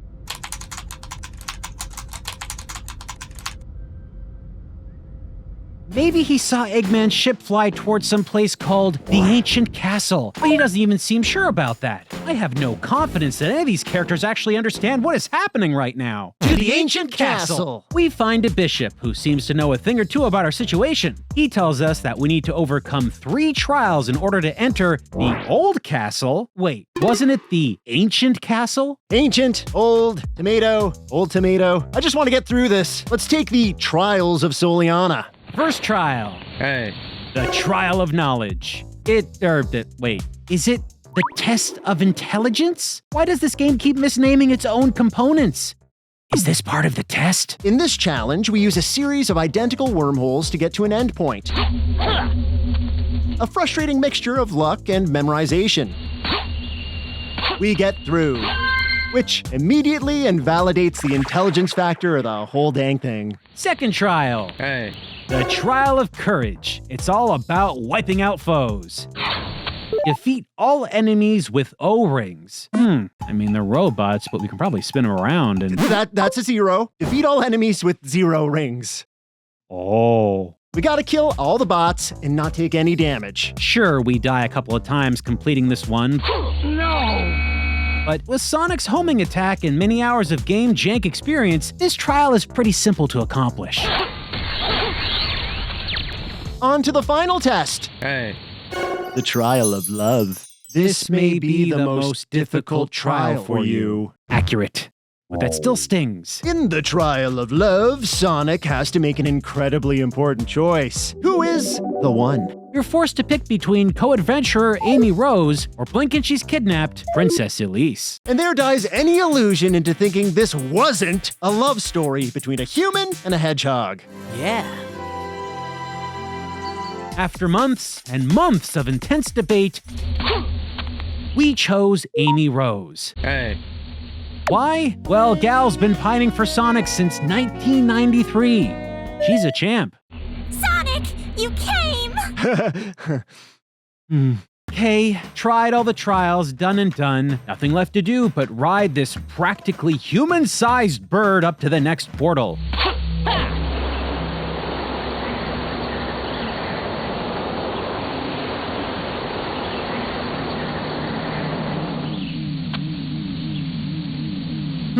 Something feel off to you too? Yeah, I can't quite put my finger on it. Right?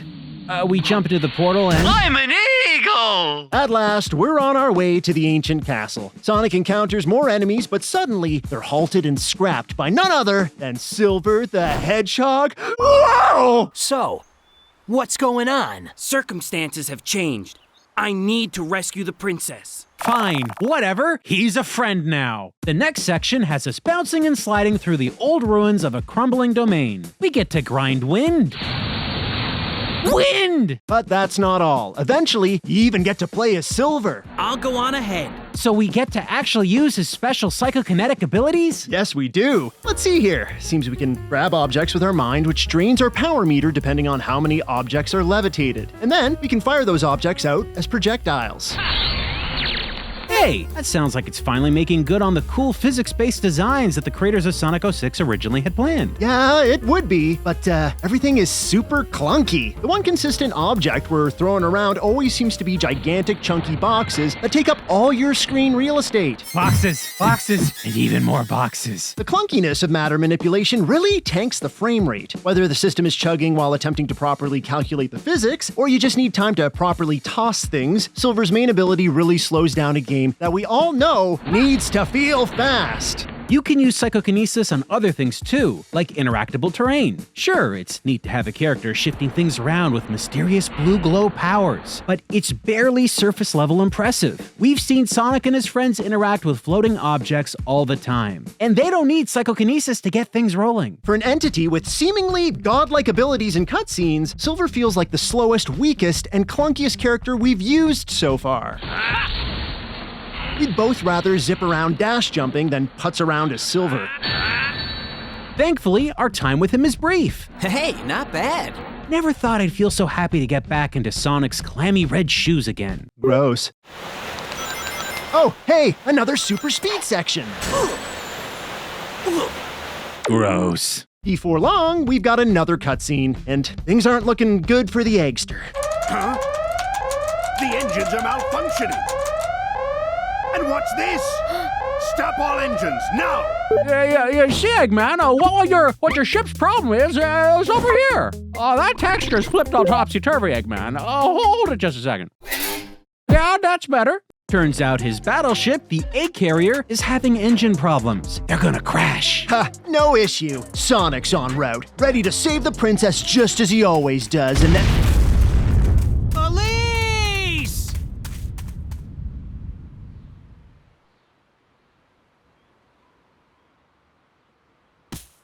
Well, that goose is cooked. Not how I thought this was gonna end, but whatever. Roll credits! Rolling around at the speed of sound.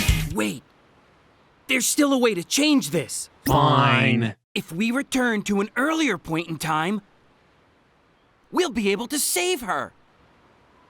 I understand.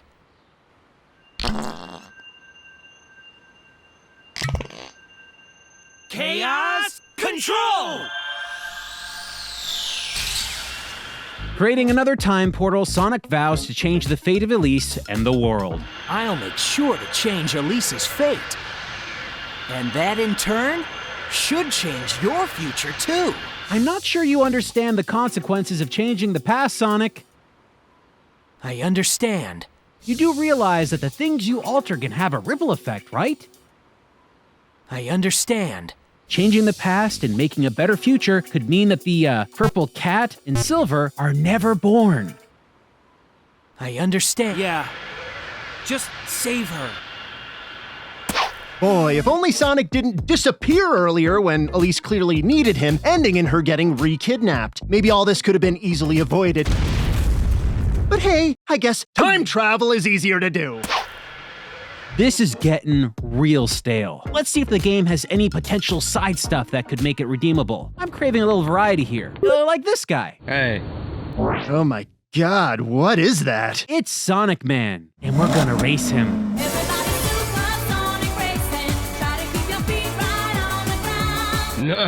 Great! Now that that's out of our system, we should probably go find the princess and then... Oh, hold up. Hey. This guy named Aristo wants to challenge us to an intellectual battle. He's challenging our I's and Q's. Can't turn that down. Seriously, dude, we should really get going before Eggman's warship takes off and the princess explodes and... Up. One more side quest. How long could it take? All right, okay. Aristo wants us to guess the number of boxes. Sounds simple enough. We load in. Question 1. Looks like 4 boxes to me. Me too. Let's lock in our answer, and... Loading. Who could have guessed? Okay, let's run in. Dashbox 4 and... Loading! Jeez, how long are these prep screens taking? It's gotta be somewhere in the ballpark of 15 seconds. Hey. Yeah, and then another load screen, after literally 1 word of dialogue. Great. Hey. Question 2. How many boxes? More like, how many questions? I think we're starting to see a pattern develop here. I count 7 boxes this time. Let's tell Aristo. Right. Another quarter minute to think about how much we regret powering on the PS3 today. Okay, slap that 7. Oh, no, they didn't. They don't expect us to keep going on with this, do they? Hey. Why are you doing this, Aristo? What kind of sick freak puts people through this? Every question is divided into 3 sections. One where you count the boxes, one where you choose the box number, and one with Aristo reacting to your choice. You get a load screen after every one of these sections. That's at least 45 seconds of loading to count and choose boxes. Including the load-in to start this challenge, we've sat through nearly 4 minutes of this screen by the time we're set to answer the 5th question. Hey. Oh my god, what have we done? Did we just choose the wrong number? Haha, wrong. No! I can't believe we have to do all this over again from the start! In the history of this series, this has gotta be the most tedious side mission we've ever encountered. As a challenge, it isn't even that difficult. But having the game freeze and detain us over and over on this dreaded black screen somehow makes this feel brain-breakingly laborious. When all is said and done, Aristo's intellectual battle is 5 questions long. During those questions, you'll experience maybe a minute and a half of actual gameplay, during which you'll sit through nearly 5 minutes of loading. And if you're like us and accidentally flub question 5, hey, it'll mean nearly 10 minutes of arduous staring and teeth grinding. Okay, so clearly the side missions in this game are even more irritating than the main mission. They eat up time due to their poor design. Man, that took forever. If Princess Elise hasn't been blown to smithereens, she's likely sitting in an old folks' home somewhere. Guess we should go and find out. We get back on track and head to Eggman's secret base, also known as the Soliana Laboratory, also known as the Aquatic Base. Sonic is intent on stopping Eggman's battlecruiser from launching. To do this, he's got to tear through the halls of this lab. Lots of laser obstacles, bad dudes, and death pits await Sonic and his friends. Whoa! Oh, and plenty of glitches, too. Gate open. Lifting off. Oh no! The egg carrier's launching! Is Sonic too late?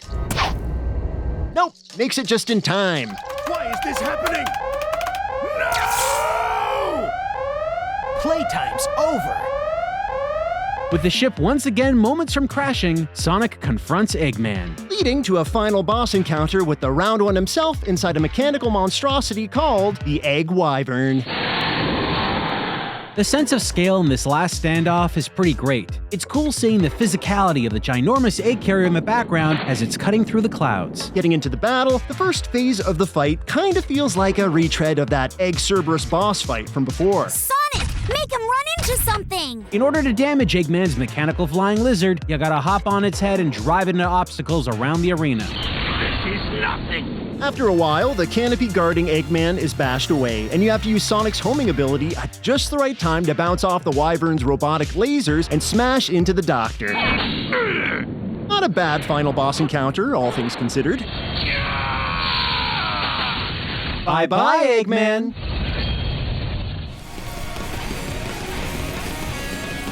We did it! The egg carrier is in ruins. Sonic and Lisa escape and are blasted out onto a nearby cliffside.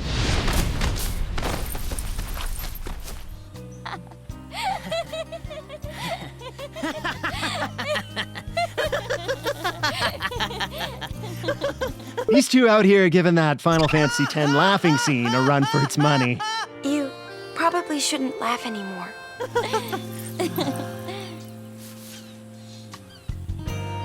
Nice smile. Wow, nice smile. Can't think of a better way to wrap this garbage plot.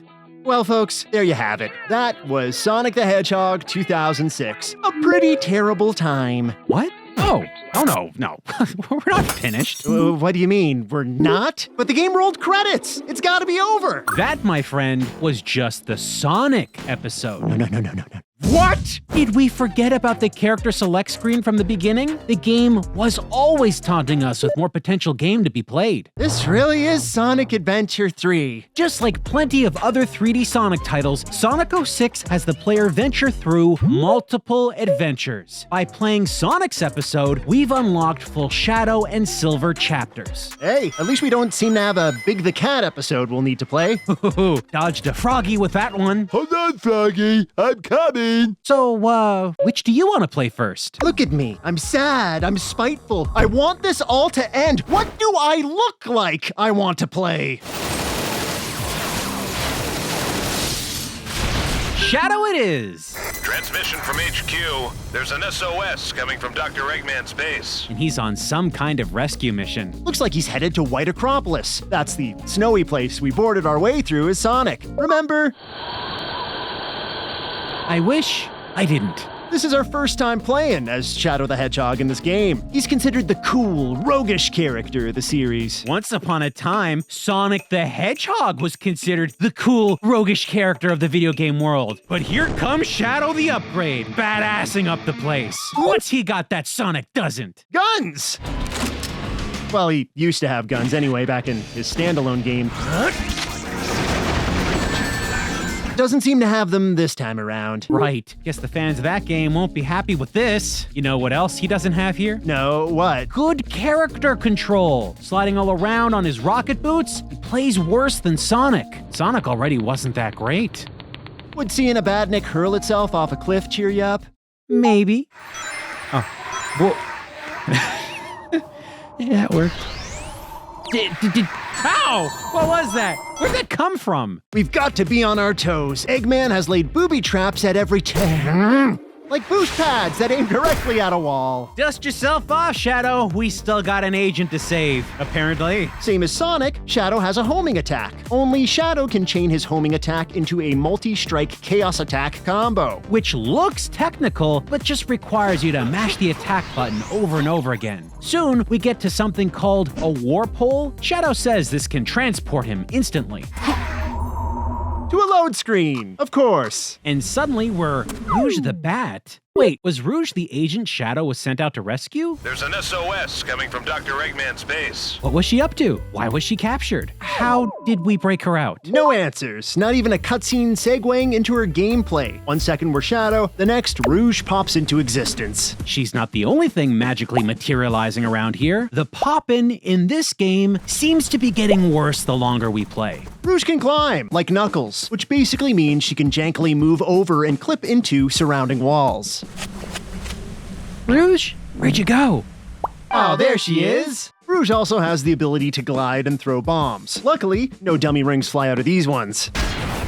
If you hold the bomb button, you can do something called a bomb snipe, which makes us feel terribly uncomfortable. Geez, is this supposed to be some kind of first-person aiming mode? It's gotta be one of the most underbaked features we've seen so far, and that's saying something. Yeah, we stumble into a lot of issues playing as Rouge. The level really doesn't feel properly tuned for a character with her traversal capabilities. Just as it feels like all game design sanity is lost, we get to play as Shadow the Hedgehog again. It's a request from the president. And we're introduced to a gameplay mechanic only he can make use of: drivable vehicles! This should be fun.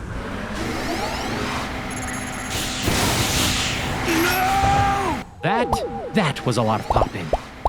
Why do we think vehicles would work here? The game's done nothing to suggest another added gameplay feature could be handled properly. Turning and readjusting your ride's position is incredibly sluggish. Yet, it would seem the buggy is lighter than the contents of Eggman's brain, because if Shadow even grazes an object, he gets thrown completely off course.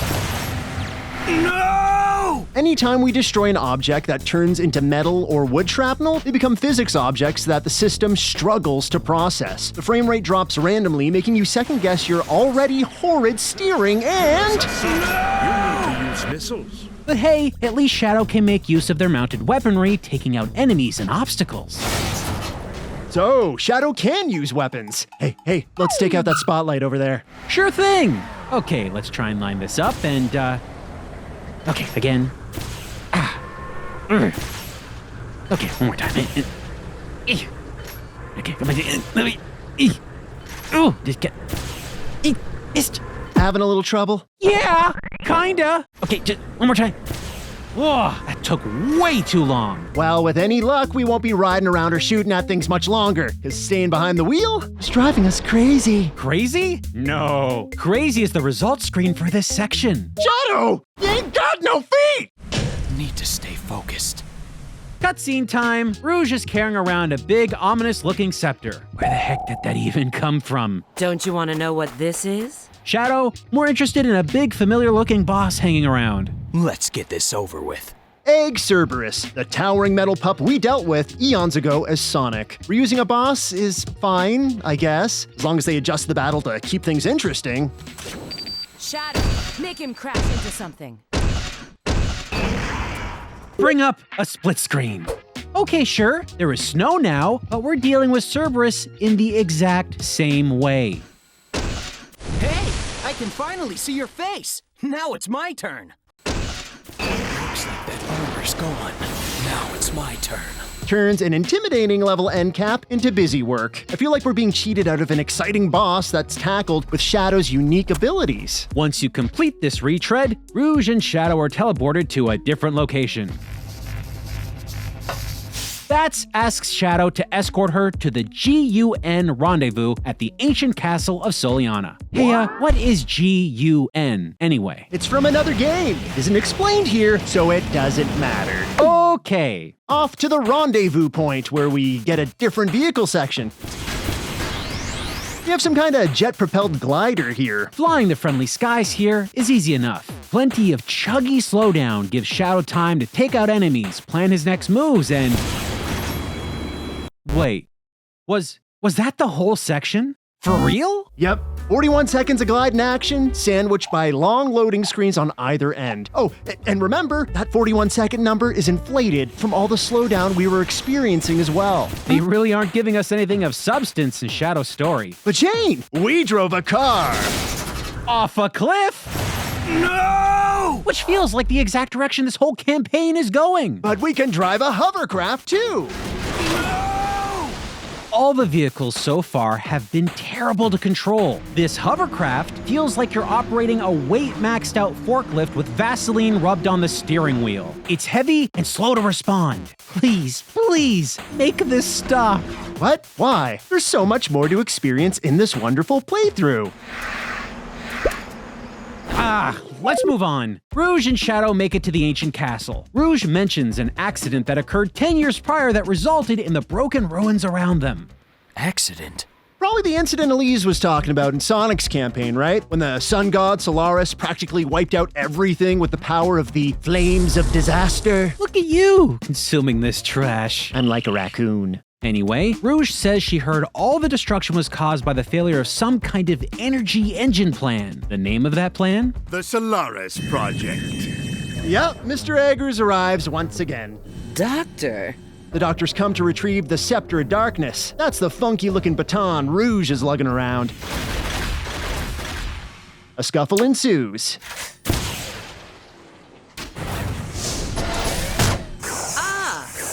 They really needed to record another take of that. Oh no. No! The Scepter of Darkness is about to hit the ground, and all of Eggman's robots just sorta let it fall and hit the ground instead of reaching for it? I'm starting to think this guy's not very good at designing these things. No! Don't look now, but the Dark Stick of Doom is activated, manifesting some kind of being from Shadow's... Shadow? Kinda on the nose, isn't it?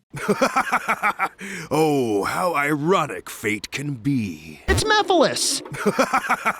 The hedgehog who mastered the one simple trick dentists hate. Get it? Because of the no mouth? Knowing this game's development history, they probably ran out of time and forgot to animate his mouth. Yeah, that voice doesn't fit the model or animations at all. It should be more like... What? What? What? Yeah, that's a no-mouth sound. I would never have believed I would be resurrected through your shade. I thank you, Shadow the Hedgehog. This Mephiles guy seems very familiar with Shadow. Oh yes. What you gave to me, I now return to you. A one-way ticket to oblivion.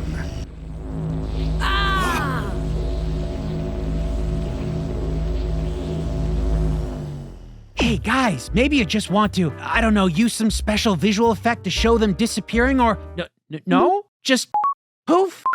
Okay, sure, yeah, that's fine, that looks good. It appears we've gone through time, doesn't it? Yes, approximately 200 years, maybe more, depending on when this database was last updated. This whole area looking familiar? It should. It's the exact same time and place that Sonic, Tails, and Knuckles were sent to in the future. Very convenient. Oh, look who's here. I didn't expect to see you guys. Rouge! Shadow! Right. We've actually seen these cutscenes play out. It's where they deduce that they can return to their timeline with the use of chaos control. Guess we're gonna get Shadow and Rouge's perspective this time. Yup. So while Sonic was doing this... Get unstuck, you stupid little hedgehog! Shadow was doing this. Hold up! How did Shadow bring his armed buggy vehicle to the future? It's the exact same one from the start of his campaign. Maybe he left it somewhere in the past, knowing he'd get to use it in the future? I'm not buying it. He did not know he was going to be transported to the future. And hey, he gets his glider here as well? Where's he getting all these wonderful toys in a ruined dystopian future firescape? Guess they don't need to explain jack, because as soon as the level completes, we're thrown into another cutscene event where Rouge and Shadow just find the green Chaos Emerald. My precious Chaos Emerald, you are also beautiful. No explanation at all. It wasn't at the end of the stage we just played. That much I'm sure of. We're expected to just accept it. They also stumble onto a robot. Rouge refers to it as Omega. Omega? What's he doing here? This is probably E123 Omega, who appeared in some other Sonic series games before. Boy, I can't believe they're still throwing character intros at us this far into the game. Now, if you thought we'd have to continue trudging our way through the exact same levels we've already played through as Sonic and Friends with minor tweaks,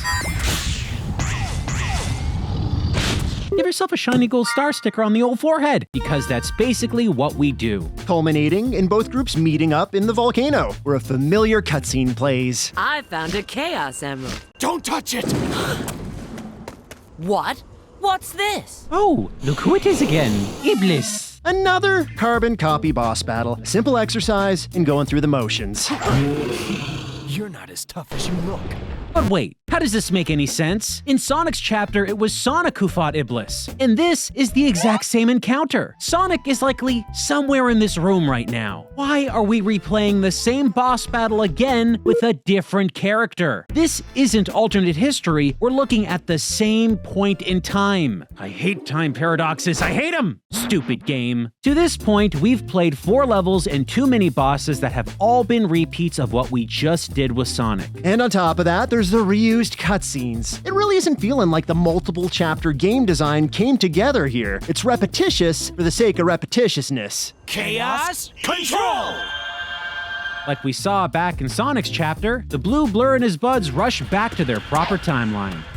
But finally, we get to see something new. Because this is Shadow's campaign, we get to see him linger behind. He spots his weird, mouthless doppelganger, Mephiles. Oh, cool! So instead of going back in time with his entire team to a point where he could possibly prevent this horrific future from ever happening, he decides to stay in this destroyed future where none of his actions will ever reverse this fiery hellscape.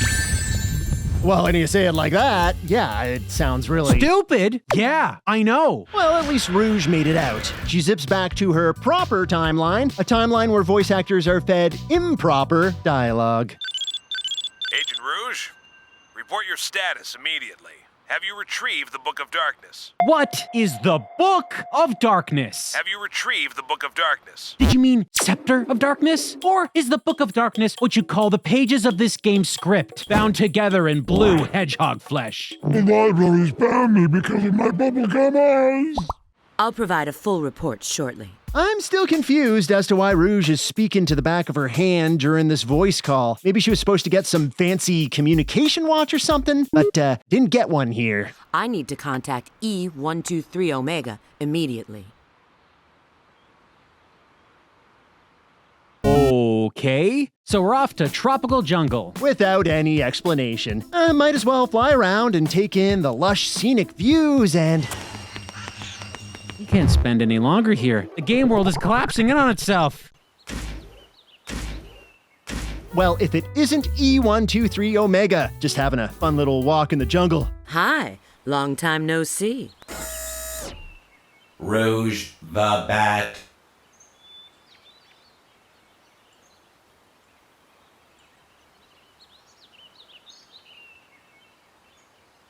Situation understood. What would you like me to do? Are we supposed to assume Rouge told Omega everything leading up to now? Because it really came off more like she shared the world's longest awkward stare. Rouge the Bat.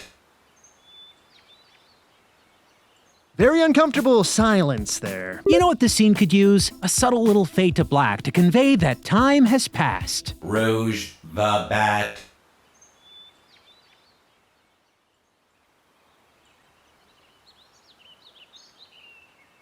Situation understood. What would you like me to do? There we go! Doesn't that work a lot better? So why does Rouge want to talk to Omega anyway? Take this and deliver it to Shadow.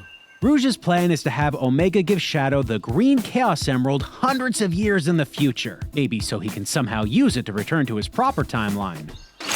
Hold on, should we blur that out? I feel like we should blur that out.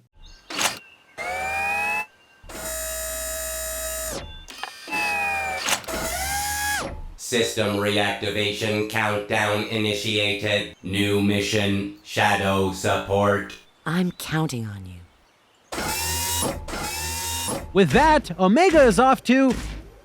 I actually don't know. A hunch over next to a highway for a couple hundred years? I mean, that's where they find him in the future, so probably. Good thing no one tried to move the dangerous-looking BattleBot for centuries. Speaking of which, we're back to Shadow's far-flung future timeline. Our black-clad hero is looking for answers from Mephiles. Why are you here? Did you ruin this world? The answer's yes and no. Come on, guys. You seriously need to pick a different camera angle here. Mephiles looks like he is 8 times larger than Shadow. Terrible placement. They really need to add depth of field or something to convey that Shadow is farther away. Mephiles shows Shadow, or rather the Shadow from this future timeline. Yes, that's you.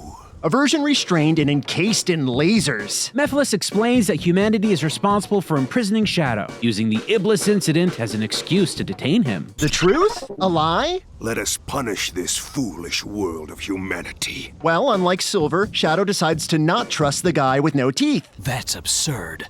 Who then reveals his true form. Methinks it's clobbering time. Let's see if you can entertain me. Don't bother to try and deceive me. I know who I am. Huh, we don't seem to be making a dent in Mephiles' health bar at all. What gives? It doesn't matter how many of them you defeat, you know. Still not understanding what we're actually supposed to be doing here. These little minion guys are just like fused inside Shadow. This looks like a game error, but I can't even tell. Shows that he's controlling. I've got to figure out the origin. Origin, eh? Maybe it has something to do with these purple orb pillars that are lying around. I'm your Shadow. You can't touch me. Nope, can't land hits on those either. This is so embarrassing.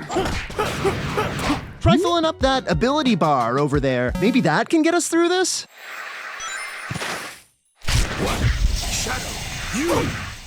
Hey, it worked! Seems like we finally knocked Mephiles loose. At last, we can home in and slap this annoying boss around. Doesn't take long before... Mephiles is down. Yep, got him. Slowly walk on over, Shadow. He's definitely not getting back up like Silver did in Sonic's chapter, and then... he got back up. But don't worry, the game's not finished dishing out cliches because... Shadow is saved suddenly from off-screen. Wait, could it be? Omega. Awesome! Omega reactivated and found Shadow at this exact crucial moment. Now is designated time. I shall assist. Wait, stop. No, it makes no sense. Now is designated time. Really? I mean, we saw the scene in the jungle, right? Where Rouge programmed Omega to reactivate at the appropriate time, and then Omega went off, and then... Rouge did not know what time Omega needed to be reactivated. Oh, come on, but she was there. She was in the future. Omega? What's he doing here? Yes, she was. But do you remember what she said about the future? It appears we've gone through time, doesn't it? Yes, approximately 200 years. Maybe more, depending on when this database was last updated. Approximately 200 years? Approximately 200 years. Maybe more? Maybe more. Definitely sounds like someone with pinpoint awareness of time, huh? At least we know we've arrived in the future. Heck, even if she did clue in to the narrow time frame they were there, I still have no clue how Omega found Shadow. I shall assist. He could have been anywhere on the planet, yet he found him in the stomach of a volcano, and at precisely the exact moment Shadow needed help. Something Rouge could not have known because she hopped a time portal way before any of this happened. Time travel, when used improperly, can be a seriously bad plot device. You could say that again. You probably will. So guess what? We now get to control Omega. I don't have any faith in this bucket of bolts being any good. Omega plays pretty different. He's slower and makes use of ranged attacks, one of which is a lock-on ability that targets multiple foes. It asks very little of the player besides holding the square button. So this is good? No. It's simply adequate. You're just a nuisance, robot. Adequate? I'll take it.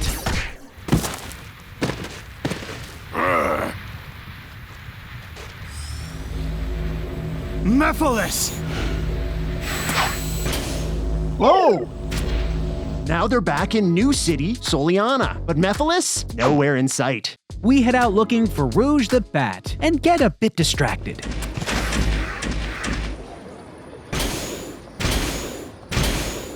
Easy to get sidetracked when visual oddities rear their ugly head. They're everywhere. There are so many side missions you can take on dotted throughout the map, like this totally awesome looking guy recruiting a driver for his racing team. Hey, I don't know if we should take on a challenge like this. Vehicles in this game are a pain to drive. What chance do we have against a bunch of AI racers? honestly, pretty dang good. Wow, I don't think any of these racers took driver's ed. The physics in this game are well and truly shattered, but for one brief moment, this is working in our favor. We're gonna win! Woo! Nitro boost! The physics! Oh crap, can't turn. Ah! I hate this game. Let's head to the warehouse and meet up with Rouge.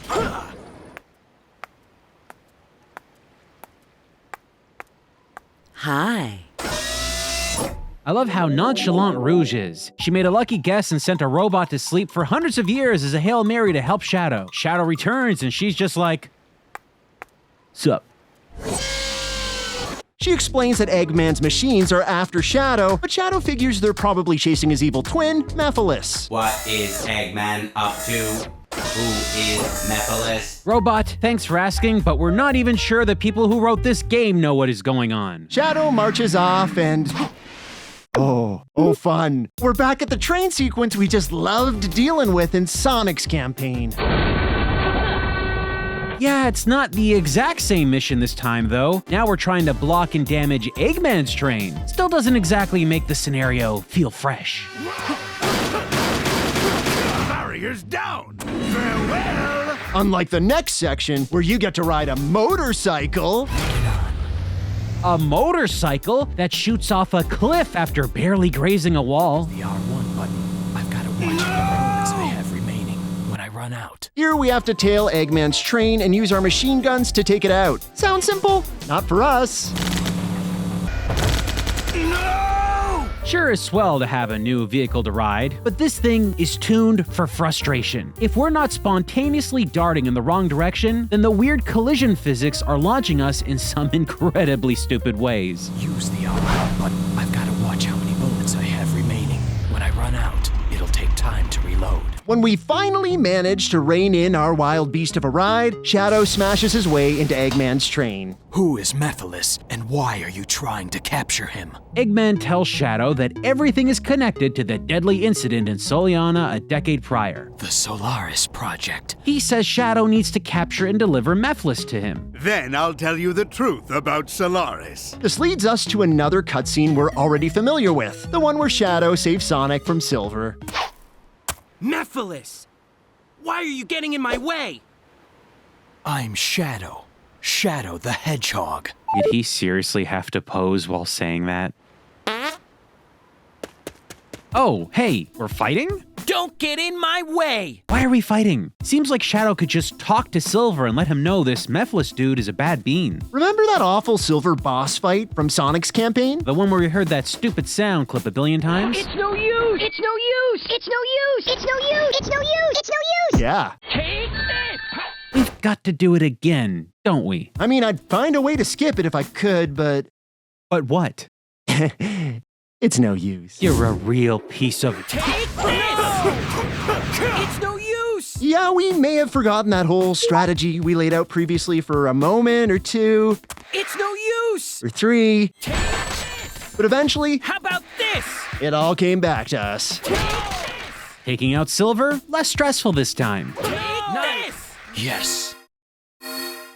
Need to stay focused. Not to say we didn't have any notable moments, though. This is a different fight space after all. And look, there's boxcars. Silver gets real weird around boxcars.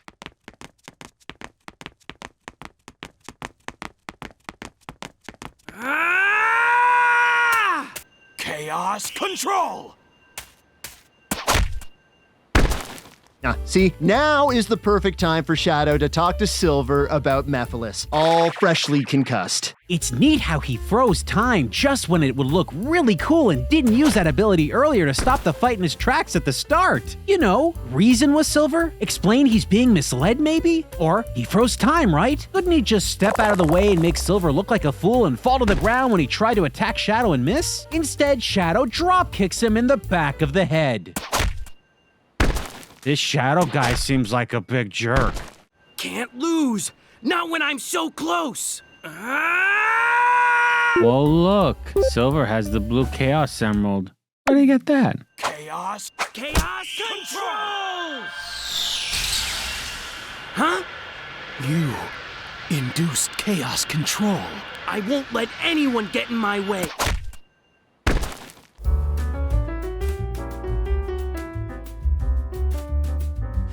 Huh? You induced chaos control. I won't let anyone get in my way. Well, they opened up that fancy time portal over there. Might as well use it. They travel back in time and see exactly what happened in Soliana 10 years prior.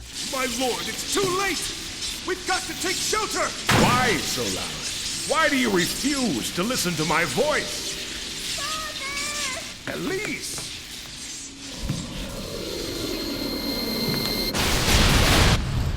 Oh no. Nobody here really looks all that alive anymore. Flame. It's Iblis! And the Black Shadow is the original Mephiles. So I figured they were doing something to Solaris or trying to harness Solaris, and it overloaded and spat out Mephiles and Iblis? Seems about right. They're escaping! The two decide to split up. Shadow will chase Mephiles while Silver's on an Iblis hunt. Hold it. Why are these two dum-dums chasing anything? They're escaping! They just witnessed a massive explosion that seemed to maim a bunch of people. Before that, we saw them show off their sweet combined chaos control ability to time travel. Heck, we saw Silver and Sonic use it in an earlier chapter to save Elise. I'll make sure to change Elise's fate.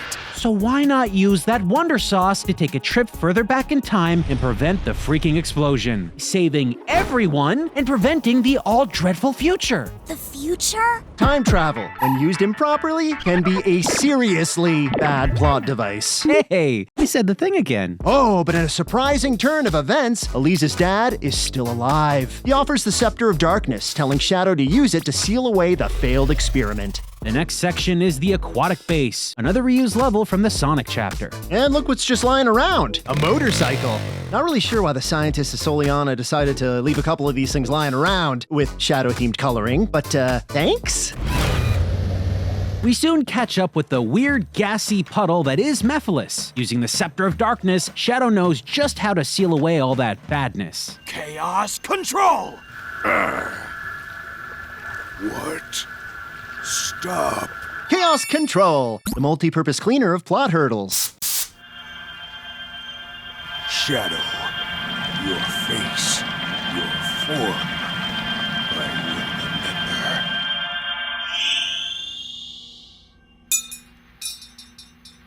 remember. Whoa, hey there, Shadow. Maybe it had been smart to capture that thing before it hit the ground? Yeah, because remember what happened? Last time it hit the ground and it released the hidden evil inside, you moron.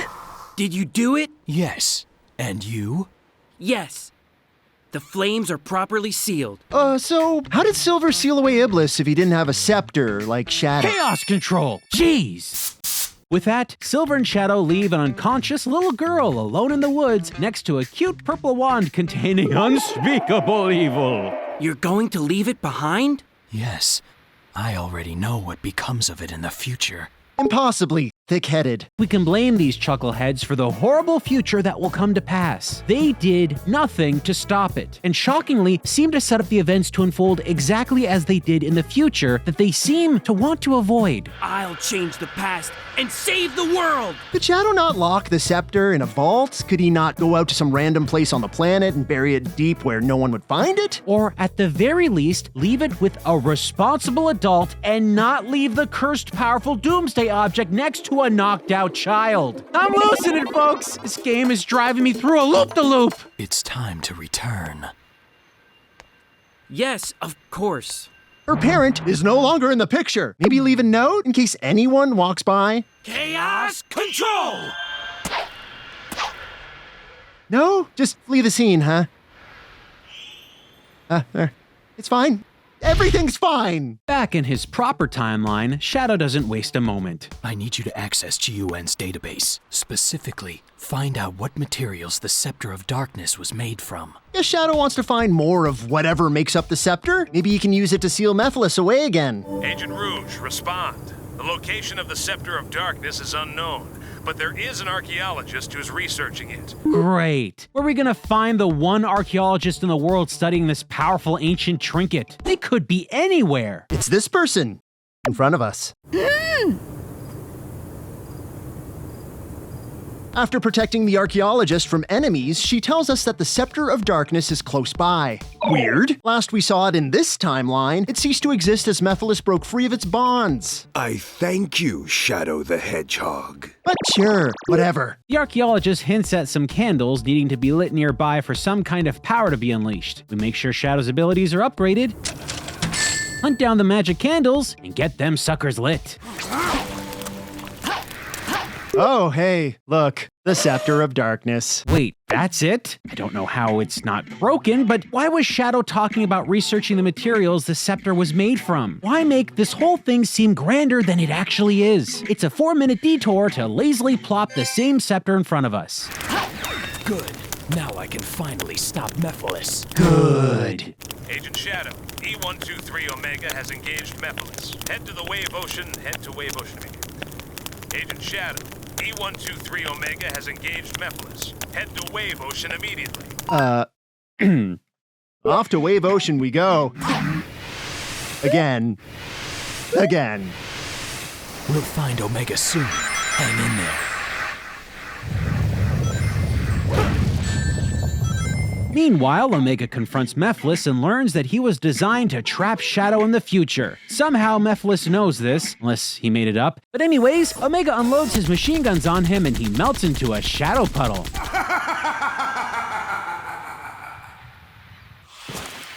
Shadow and Rouge catch up to him, and everyone goes back to Soliana, where we beat up future fire monsters who are invading because why not? Something should be happening, so here they are.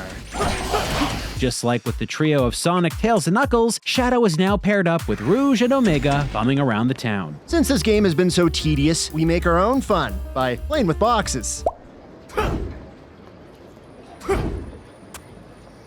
In Soliana, boxes play with you. Well, where are we going to next? Lord Regis opened the portal to the desert for us. Not really sure why we're going there. The game has dropped all attempts at pretense for why we're going from level to level. Mephiles appears to have headed for those ruins. He's probably looking for the Chaos Emerald that's supposed to be there. There's no doubt in my mind. Supposedly, he needs one in order to join with Iblis again. What follows are painfully frustrating moments switching between Shadow and Omega as they find and navigate desert ruins. The platforming in this area is an exercise in misery. No. Between endless tides of slapping, disorienting sand and the terrible feeling jump and hover mechanics of Omega, getting through here ain't no picnic. But at the end of all that frustration lies the whole reason we're here. Mephiles! I was expecting you sooner. As you must know, you're already too late. Time to find out if Team Shadow can put an end to the Purple Menace once and for all.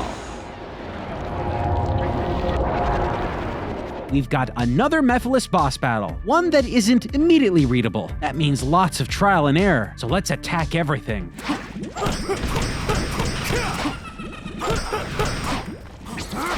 This, doesn't seem to be working much. Hey, that doesn't look good. Well, we have no other option. It's not as though the game is properly telling us what to do. The camera is cutting through the boss half the time. It's barely holding itself together. Hey, wait! That worked! Oh, look!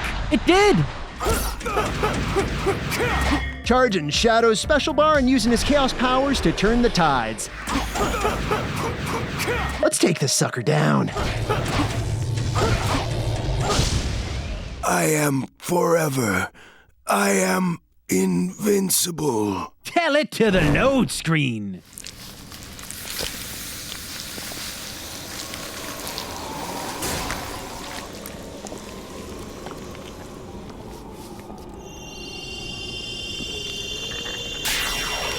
Hold on, should we blur that out? I feel like we should blur that out. Much better.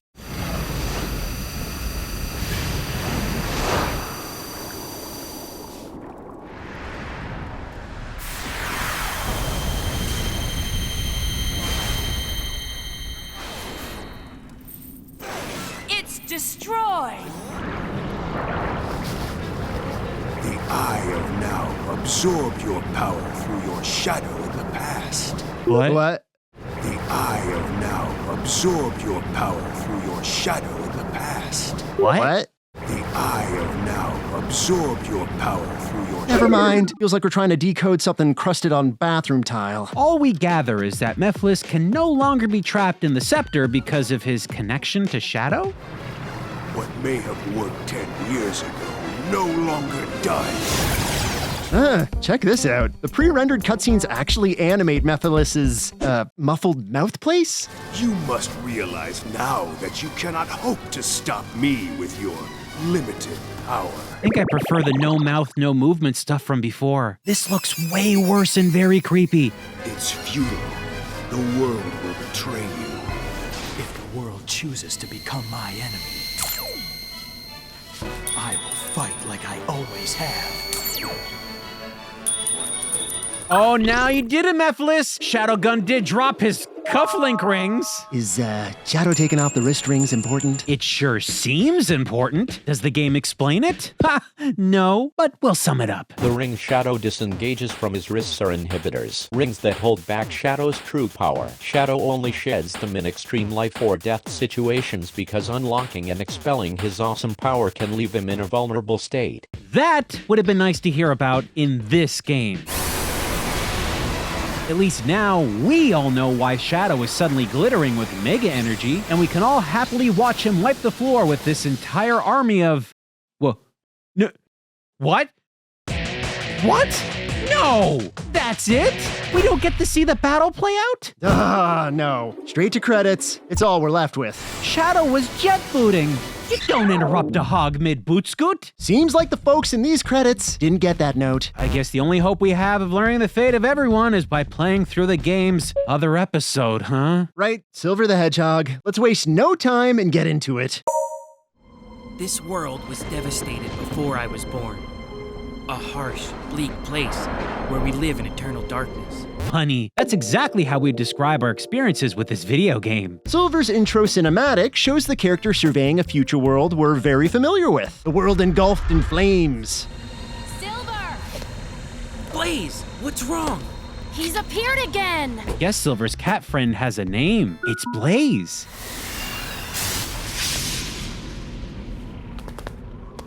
And so it begins. For the first time, we get to see the world through the lens of Silver the Hedgehog. Actually, we already played as him way back in the Sonic chapter, and even during a special section during the Shadow chapter. Hey, that's right. And we already explained how much we dislike his janky physics-based moves. Did he get any better now that he's the star of his own special chapter of this game? No. That grunt sound he's making. Not liking that. Look, because we've walked a mile in his psychokinetic shoes and played through similar backdrops with Sonic and Shadow, maybe we can make this quick. For us.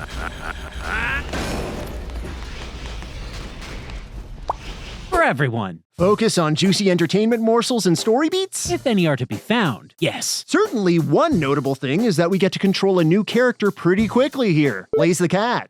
Leave this to me. She has a couple different moves, like a spinning double jump and a fiery whirlwind attack. Which she apparently can do forever.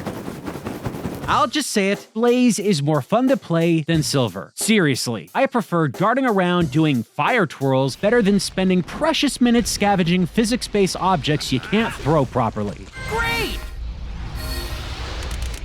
Hey, Blaze, I don't want to tell you how to do your job, but typically in the results screen, characters tend to look at the camera. The first big boss encounter is Iblis. Come on, you monster! Now, you probably remember Iblis looking like this in Sonic and Shadow's chapters. But here, he looks like this. Why? We, honestly don't know. Iblis!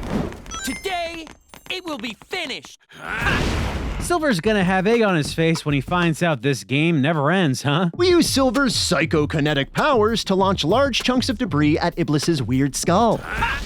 And it works sometimes, too. Now's the part where I say we win the boss fight and Iblis is dead. But we all know we'll see him again. What's the point of all this? It'll never end. That's the spirit. How can we completely destroy Iblis? By knowing the truth, of course. Mephiles! I think we're seeing Silver's first encounter with the bad guy. Mephiles suggests finding the root of the Iblis problem, the being that brought forth all the destruction in the first place. Tell me, do you know who it is?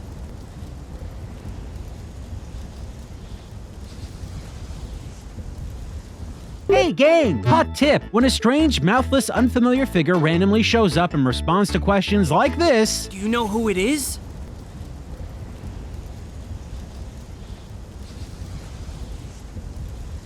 Could be a red flag!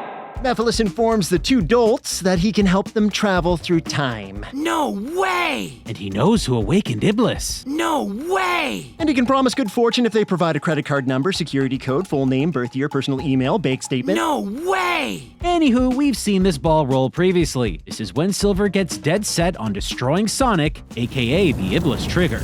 Now, I know some of you might be confused here. And believe us, so are we. I'll send us back in time to the point when the Iblis trigger was alive. You're probably thinking, why would Mephiles help anyone go back in time to potentially alter the future in which it seems that he's already won? Iblis is free. Just go find some Chaos Emeralds and complete your mission to unify. It just makes no sense. So the trio go back in time. Well, at least it looks that way. Silver finds himself alone in the outskirts of civilization, a place of natural beauty. But we can't let ourselves get distracted. We're on a hog hunt. We find ourselves led to the jungle area we previously explored as Rouge the Bat. This space introduces us to an even wider range of Silver's abilities. Like using psychokinesis on logs to send our character slipping all over the place. And Silver's innate ability to clip through pillars clearly meant to be obstacles. And whatever the heck's happening here.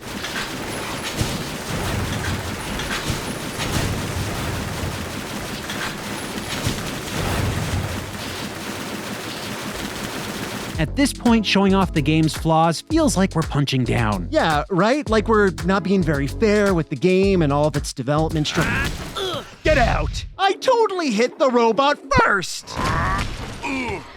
After a while, we get to see what Blaze the Cat is up to. Her search has led to Wave Ocean. I've lost count how many times I've witnessed this place. Like we said before, areas we're forced to repeat do get tweaks here or there. They sometimes include new sequences, but even with changes, these levels never feel finely tuned. When you play as multiple characters with different movement and attack abilities, things can easily feel sloppy in a one-size-fits-all play space if it's not thoughtfully put together. Some of the reused moments here really leave us scratching our heads. Roll back the clock all the way to Sonic the Hedgehog 3 and Knuckles, a title made possible with super advanced multi-cart insert technology. While ancient by comparison to Sonic 2006, it showed a great way to manage different characters and their abilities. Sonic had areas he could explore. Knuckles, on the other hand, had unique paths only available to him. Even Tails had some sections that you needed to sort of fly up towards to reach. This made each character just a little different and rewarding to explore with. I wish we got that clean, solid design here as well, but we don't. Oh, look. Blaze and Tails both experience the same giant rock formations taken out by the same killer whale in the exact same way. Nature. Such a mystery. Later, Silver makes it into the city. Now I've got you, Sonic! Hey! He's mistaken for Sonic by Blue Blur mega fan Amy Rose. I'm sorry, did you miss someone because of me? The two team up, not knowing they're hunting the same hedgehog. We'd like to say that Amy is a helpful tag-along in Soliana, but, we can't find a pulse. After we scrape our ally off the pavement, our Sonic hunt is back on in the desert. I sense Sonic's presence here. Call it my girlish intuition. Further in, we control Amy. She attacks enemies with a giant mallet.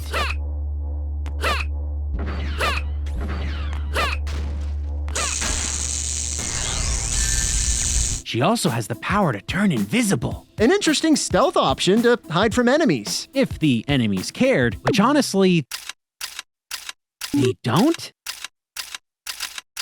But the best worst part of this stage are these giant physics-based billiard balls. And I don't even care that these are in an ancient temple that's clearly older than the invention of billiards. Silver needs to get all these balls into the pockets to open a door. You might assume you accomplish this with his psychokinesis. I can't control them with my mind.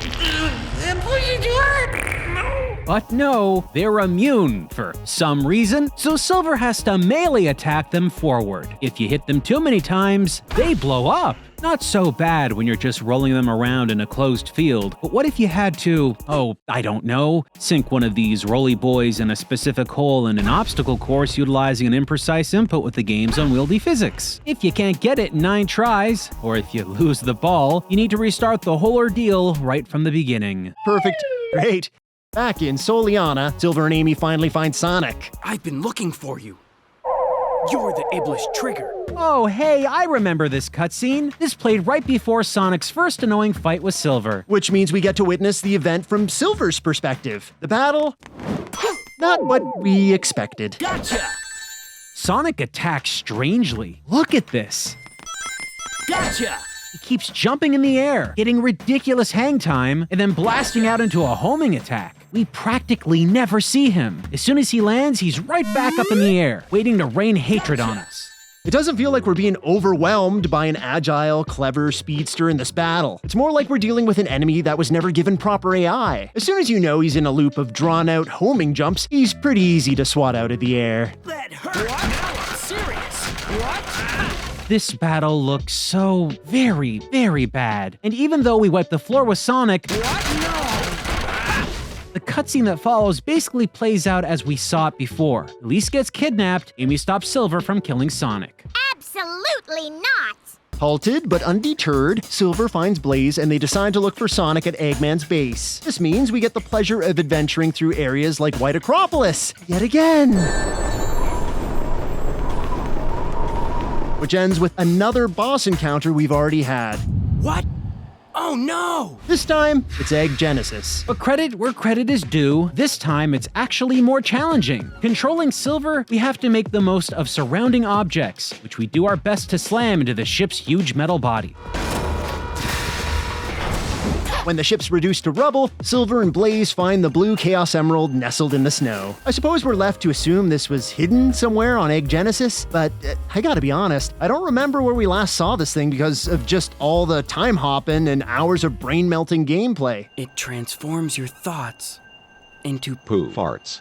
You ain't kidding. It's not the easiest to recall where we are exactly in the timeline. Look, time travel stories can be pretty easy to understand. Like Back to the Future, you've got one character you're following on their journey. But what Sonic 2006 is doing here involves an onslaught of multiple characters, each hopping through time at random points all over with no clear way for any of us to follow. Time travel, when used improperly, can be a seriously bad plot device. Exactly. This plot is underbaked, but even that raw dough got nothing on this next scene. Amy bumps into Princess Elise, who apparently escaped her holding cell by, get this, turning the doorknob. Oh. She used the door? Oh. Who could have predicted such a clever escape tactic? Prisoner has escaped from cell block C-17. Obviously not the person that rigged up this alarm. It's blaringly telling the princess she's being hunted by guards. The guards are robots. Quietly, wirelessly, send some ones and zeros. They'll find Elise lickety-split. This way! Prisoner has escaped from cell block C-17. Amy and Elise magically trot back into town. Guess they had no issue waltzing through a mountainous, frigid tundra filled with death machines. Uh-oh, turns out the machines are here too, waiting for the princess in the streets of Soliana. After hammering through a bunch of them as Amy, Dr. Eggman gets the jump on Elise once again. Finally. I've been waiting so patiently for you to return, princess. Why are we even surprised by this? We know this has to happen by this point as foretold by the other chapters. It's like purposely playing a game knowing you're gonna lose even if you win a battle. Aren't I just incredible? Meanwhile, Blaze and Silver are goaded into continuing their Sonic hunt. He's currently at the terminal station. It's now or never if you want this. Stop. Did he just twirl out a frame? It's now or never if you want this. Talk about exiting with style. Even I'd harm Sonic if it was pitched with that kind of flair. When Silver catches up with Sonic, we get a cutscene we've now had the chance to enjoy a whopping 3 times. You again. This time, it leads into a new perspective in the Silver Shadow Showdown. This battle feels like a slight upgrade from the one we had with Sonic a little while ago. Shadow aggressively locks onto you and does a homing jump attack. Sure, but he also has other moves that he rotates through. Not a crazy impressive encounter, but at least Shadow's attacks have some variety. What does Silver get for winning the fight? Chaos control! You see, Silver won this fight. Yes, I believe he did. Funny, it doesn't seem like it. Just as we saw before, Shadow and Silver coincidentally chaos control themselves a nifty time portal. Yep, they head back in time 10 years to Soliana's disastrous Solaris project. We know how this all goes. They try to contain the energy, there's a meltdown, boom. Iblis and Mephiles are born, Shadow's given the scepter, the Hogs chase after the bad guys. But this time we see the action from Silver's perspective. He hunts down the glowing sphere of fire that is Iblis. Hey! What are you doing? You've got to leave! I have my duty. This living flame has been entrusted to the royal family. The king brandishes yet another Chaos Emerald and uses the emerald's power to seal away Iblis within Princess Elise. That's a good girl, Elise. Remember, be brave. Don't cry, no matter what happens. Wait a sec, haven't we heard this before? It does sound familiar. You're a good girl, Elise. Remember, be brave. Don't cry, no matter what happens. Right, that was back in Sonic's chapter. Speaking of which, that sounds similar to another sequence in Sonic's campaign, too, in that forest cinematic. Don't cry, Elise. Become a strong queen who doesn't cry, no matter what happens. Okay, I'm confused. In those flashback sequences, was she recalling the moments after becoming a Ziploc bag for an enraged god? Remember, be brave. Don't cry, no matter what happens. I mean, look at her. She's conked. She's not consciously engaging with anyone. How much is sinking in? Heck, let's say she was recalling this moment back in the forest. The scene looks nothing like this. The dialogue doesn't match. Did she invent this memory to go with the subconscious memory of what her dad told her? It really doesn't make much sense. We can only conclude that the king knew this would happen one day and raised his daughter to fulfill her destiny as a living fragile glass jar to contain the flames of disaster. I have my duty. This living flame has been entrusted to the royal family. Don't cry, no matter what happens. Otherwise, your tears will call forth the flames inside you. Correct me if I'm wrong. Well, what I'm gathering here is that this king guy's telling her that if she cuts an onion and sheds a single tear, she will destroy the world?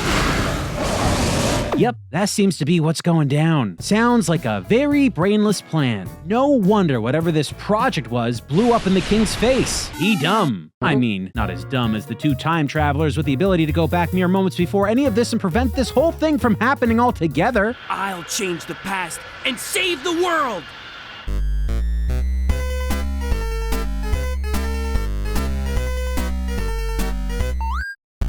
With the flames of disaster crammed into Elise and Mephiles sealed in the Scepter of Darkness, Silver and Shadow once again get ready to head back to their present time. Chaos control! Only now we linger with Silver. He hands off the blue Chaos Emerald to Elise. It's a lucky charm. So, wait, that's gonna be the Chaos Emerald we see handed off to Sonic years later. I've got it! What we saw at the beginning of the game? She got that from Silver? Right. It's a lucky charm. But Silver got it from the Egg Genesis, who got it from Eggman, who got it from Sonic, who got it from Elise, who got it from Silver, who got it from the Egg Genesis, who got it from Eggman, who got it from— It's a loop! Sonic the Hedgehog is famous for using them. Why is this happening? Better not try reasoning with madness. Sure, let's leave the fancy thinking to Silver, who finally has a revelation. The Iblis trigger wasn't Sonic the Hedgehog.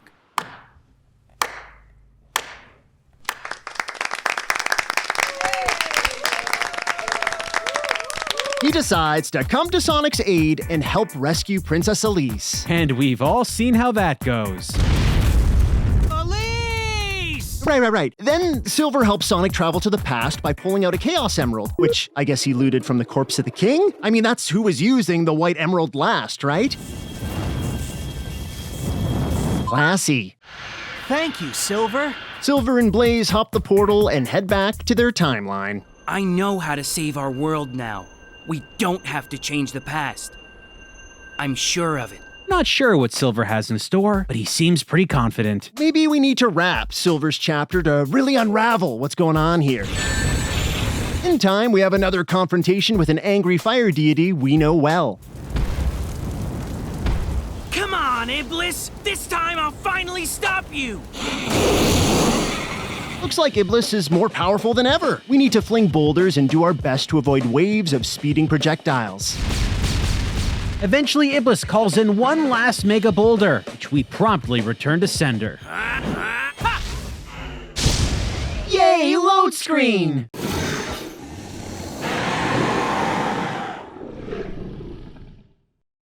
Yay, load screen.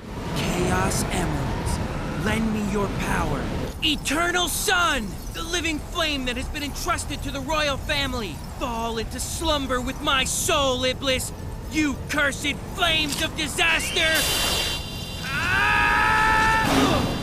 This was his plan all along. Not stop Iblis from being freed, but just trap it again. Silver attempts to reenact the fancy ceremony the king performed to seal Iblis and Elise, but... No! Why won't it accept me as the vessel? Blaze! I'll take Iblis. Don't worry. My soul is already alit with flames. I will be accepted. Can't argue with that logic. Blaze tells Silver to stop time and huck her newly inhabited body into another dimension. Wow, Silver can do that? Chaos control, Shane! Right, chaos control.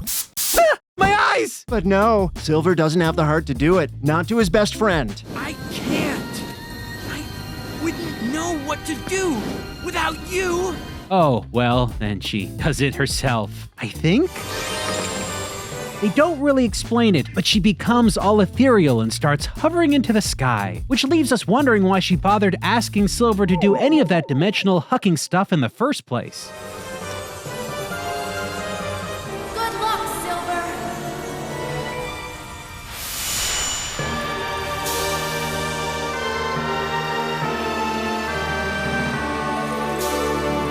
Well, that's that. Silver's chapter has come to a close. Oh, wow, yeah, you're right. But why doesn't it feel like things are properly wrapped with the story yet? Oh, come on! This game is so much longer than it has any right to be. Yeah, but look at that. Last episode. This has got to be it. The ending we desperately need, that we desperately don't want to explore. Before we get to what we both assume must be the end of this game, we need to talk about something very important that many a reviewer of this game has missed.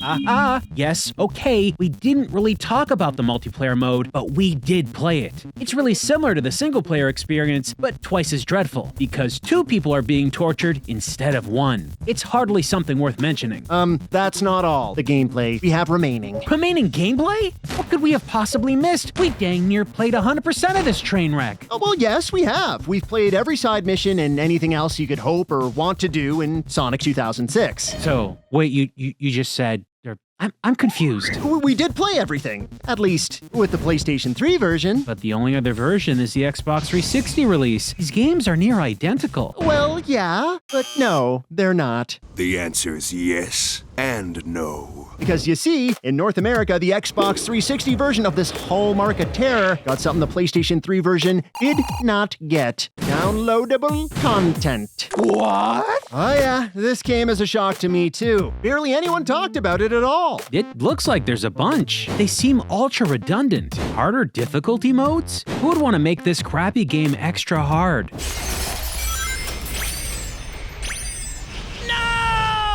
And boss attack mode? Attacking bosses we've already played with some modifications. Not something that really stands out. So why do we care? Well, we should care because there is a DLC pack that is called Team Attack Amigo. It's an entire collection of levels we previously played on. Sometimes harder, sometimes more enemies. All of this played with Tails, Blaze the Cat, and E123 Omega, who may or may not have been playable on these stages previously. Sounds like I might just have more fun eating an expired chili dog than playing this downloadable content. This is gaming history, my friend. This DLC is no longer available for purchase with the shuttering of the Xbox 360 online marketplace. What we're about to dive into, few have done, and the many that maybe knew about it, avoided at all costs. This is so unbelievable. I'd ask Tails here what he thinks of being used as the menu character for this section. But this fox don't got a mouth! Looks like he's suffering from the dreaded mephilitis. I'll trigger the world. Starting up, we're met with no fanfare at all. No cutscenes or story elements to introduce us to our task at hand. Hey, that's a plus, right? No story means they can't infect us with more bad story. We begin as Tails, who appears to be levitating off the ground by sheer will. Tails' now infamous ring bomb attack in first person is a struggle to aim as always without any reticle in sight. You just kinda have to look in a direction and hope your attack lands. An attack, by the way, that you won't see if you leave first person mode, since the camera swings around, showing the back of where Tails is coming from. Why the heck is the game doing that? I have no idea. There is no logical reason why this would happen. It just does it. It makes about as much sense as fake rings you can't pick up. I don't even care that that was also a thing in Sonic Heroes. It was stupid there, and somehow they made it even worse here. To add to the madness we're dealing with right now, I think this level is going in reverse. I remember we played this stage already as Sonic, grinding on rails downhill, but now we're going uphill. I don't think it's gonna take very long to find something that is broken by going in the wrong direction on this stage, because these levels worked so well moving forwards. Whoa! Would you look at that? Tails' ring bomb attack seems to be constantly exploding on the ground. See, his ring bomb blows up when it touches anything at all. We're on an incline, not a flat surface. So it just hits the ground in front of him instead of the enemy we actually want to hit. What a wonderful problem to have. His attack needs to be squarely aimed at your enemy in first person with no crosshair while playing in a third person platformer game with a confused camera. Such quality. Look, there is no hiding this. No character was meant to play on this stage backwards. Especially Tails, with broken physics and jumping, it's painful. And much like the regular game, exploration is just as awful. If you try to look around for fun, you'll likely end up in a place that will trigger an instant death. And we ought to know, we sure as heck died enough times just at this opening section. No kidding. We just eked through this first level on our last life. Next, it's that awesome train level. Okay, we just have to make sure we don't screw. Come on, Tails. Dang it. Looks like Tails bought the farm. No more lives. Time to restart the Wait, why does it say our progress is at 0%? We have to play this level all over again? Why didn't it save from the last time? Uh-oh. What uh-oh? This section, this whole DLC, it doesn't have the save points from the main game. If you lose your lives and there are no checkpoints, then that makes this, a marathon. Marathon? Like we have to beat this entire DLC in one sitting without stopping from start to end without losing all our lives? Did they not see this? Yeah! Yeah! Yeah! Yeah! Yeah! Sonic! How do they expect us not to die? Their game is beyond forked! This is pure, unfiltered madness. We're tossed to the wolves whenever we empty our life reserves. The real problem, the major thing that sticks out, is just how terrible Tails controls here. It seems like every level was haphazardly arranged to just ever so barely function with the character. Sonic! Like these in-air features that hurl the yellow fuzzball in a specific location. Sometimes you need to hit multiple of them in a row, but they are not linked. They're not aiming in the correct order to follow a path, and sometimes they just toss you out in the wild while you tumble to your death. I guess they felt avoiding a catapult to the abyss wasn't difficult enough. So this DLC introduces a new laser grid that appears at set timed intervals as an added bit of the old ultra terrible. So you better hope you're hoarding your rings, because if you don't time this right, to the grave you go. Tails has to redo that wonderful train chase stage, but the game sometimes breaks down, severely limiting his max run speed, which is all the more terror-inducing when attempting to race a train before it explodes. Move, Tails! Move! Ah! Later on, when you play as the DLC's second character, Blaze, almost any time you run on a speed boost platform, the game rockets her off the playable stage floor into sheer and unwanted doom. They did it. The Maniacs did it. They found a way to make a Sonic the Hedgehog video game punish you for speed. Sadly, these levels are loaded with poorly executed enemy battles and barely functional obstacles that hinder us at every waking moment. Like this section here with the constantly bobbing logs. Each wooden platform is acting as a safe stepping stone surrounded by watery death. In and of itself, a mere challenge of keeping Blaze above the waterline. The puzzle here, though, is trying to figure out how to reach that bumper, which should project you out to the next zone. If you're like us, you'll fall a few times. This looks like nothing at all, right? But that's the terrible trick. Random spots of the level design that seem innocent enough are secretly just busted. You'd only know if you played it. It's by this point that we realize that lives and how many you can find are essential to completing this, especially when we don't have save points. Hey, look, there's a life over there on that log. I don't know, buddy. That looks a little too dangerous. But we need it. We don't have a choice. Okay, hold your breath. We're going in. This game is playing with us. Here, Blaze seems to be at her very, very worst. What is this platform moving without the character? I have to walk along with it or I'll fall off? My brain computer is starting to shut down. I can't process all of this wrong. Nothing's reliable in this game anymore. Nothing at all. Not even basic platforming functions like the character staying on the ground they're standing on. There's these things, these floating metallic balls that Blaze needs to combo attack in a row in order to traverse to the next part of the stage. But timing this just right is a nightmare, and all those lives we collected to get to this point are drained in what feels like an instant. Hi, Tails. Sweet! Having to replay this DLC over and over again just to get back to where we left off is one of the most challenging things this game has ever thrown at us. The fox sucks. The cat sucks. But they're nothing, not a dang thing, compared to E123 Omega. System error. None of this sand is solid. You remember that, right, from before? So you need to platform hop with a machine that both controls and looks about as agile as a fridge taking a ballerina class. Falling through sand, restart back to the beginning with Tails. This messy ordeal wraps up with a retread of a boss battle that doesn't feel any more fun, this time playing it with Omega. And almost as unceremoniously as it started, you're tossed right back to the main menu without any narrative beats or cutscenes as a reward. 0%. It didn't even save our progress or at the very least record that we completed it. Truly, this downloadable content is so far gone, I almost don't want to call it functional. Every possible thing you try to do in this DLC is a theme park of disappointment. It's somehow harder than the regular game and considerably more unfunctional. It's no wonder everybody passed this up and acted like it didn't exist. And yet, we are still not finished this game. The final episode starts with a glimpse at an old enemy, Mephiles. And then we see Sonic and Elise happily trotting along. Sure, Mephiles looked a little foreboding a second ago, but look at Sonic's smile here. That's $1 million smile. I think everything's gonna be just fine. Oh, Sonic's been stabbed through the heart. But he's fine though, right? Any second now, he'll scarf a chili dog, whip around and say something snarky. He dead. Slapped with the incredible emotional weight of her dead blue cartoon friend, Elise does the one thing her father told her never to do. She yells? I think she's supposed to be crying. Good enough for the bad guy, I guess, because billowing fire rushes out of Princess Elise. Mephiles has done it. He's released the flames of disaster. Iblis. With Iblis finally free and all the Chaos Emeralds mysteriously collected, did we miss that? I don't remember that.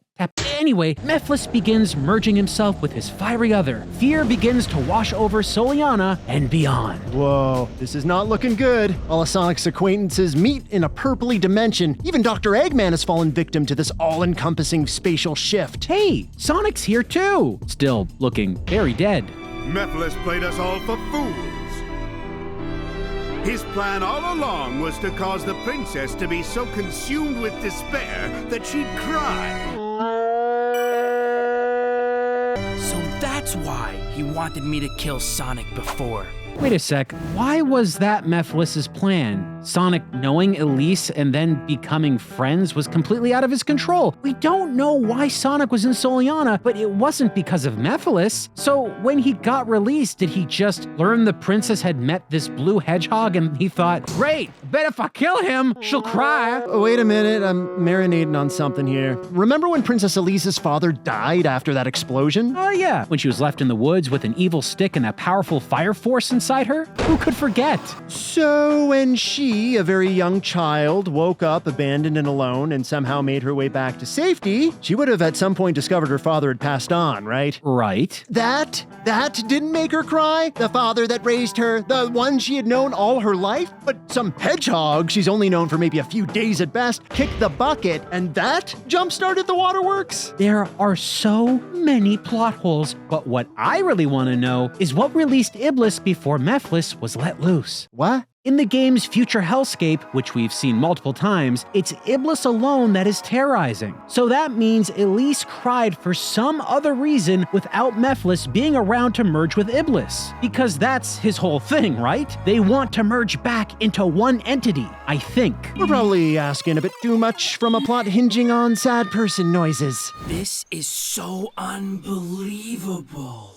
Eggman deduces that in order to stop this incredible evil force, it'll need to be defeated in the past, present, and future. A concept that may have had some hope of working if Sonic was alive. Which he is not. He is dead. Sonic is very dead. I feel Sonic's presence in the wind. I don't think he's dead yet. I'm sure of it. It's not too late. Of course! Let's call him back with the power of the Chaos Emeralds. Oh, yeah, sure. Why the heck not? The Chaos Emeralds can help hedgehogs travel through time and resurrect dead bodies. Unbelievable. Who even cares anymore? You can do it, Princess. I'll do it. The Wonder Gems can do anything. Solaris flung the Chaos Emeralds to the distant corners of this distorted world. To collect them all in time, we'll have to split up. So are we gonna get all new end of the world levels, or are we just... Yep, we're just going back to all the same levels we've already played, aren't we?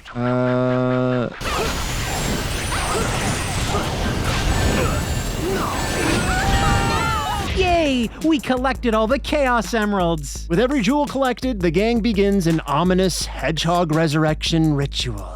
Oh, Chaos Emeralds, gems of miracles, please heed my call.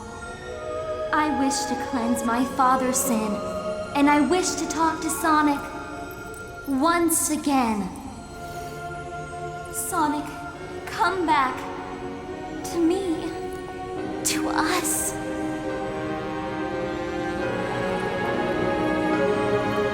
And with that, the kiss between human and cartoon animal blinded humanity indefinitely. I mean, look at it. Sure, you want a climactic moment cementing a bond between lead characters, right? We get that. But this? No. Just no.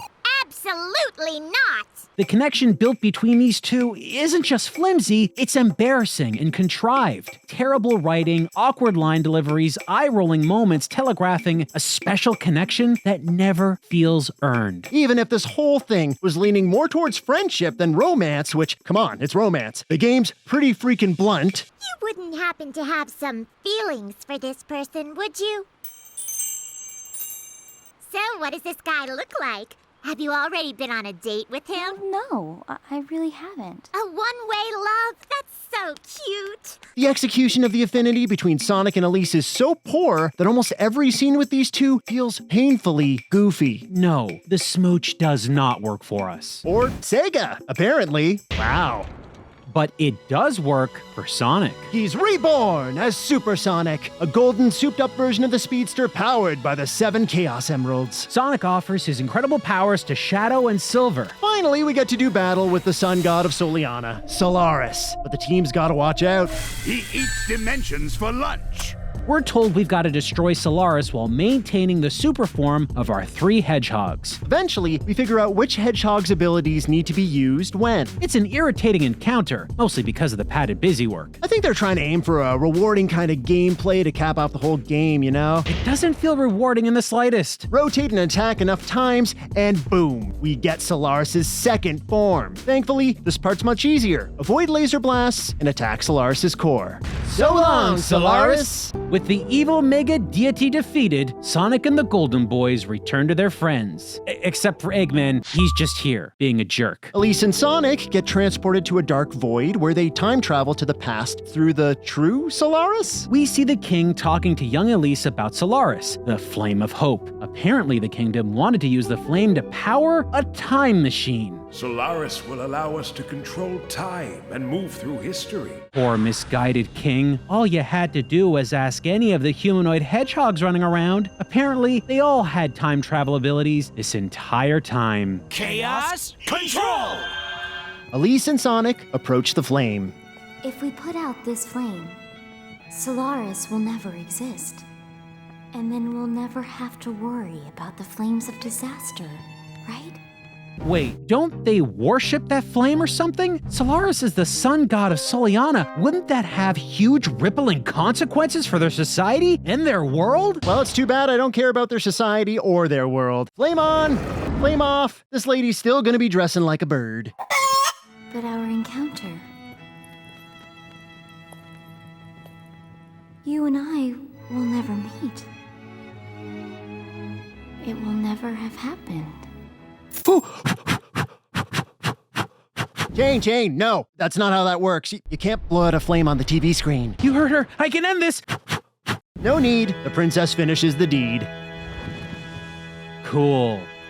We're tossed back to the opening cinematic. That's right, the beginning of this whole dang escapade. Only this time, the ceremony goes uninterrupted by Eggman, who is nowhere to be seen. And that is the only change in this new timeline, despite the extinguishing of the deity decades, maybe centuries earlier. Sonic still makes an appearance, though, and flashes a smile that reads, "The game can't hurt me anymore. It canonically meant nothing."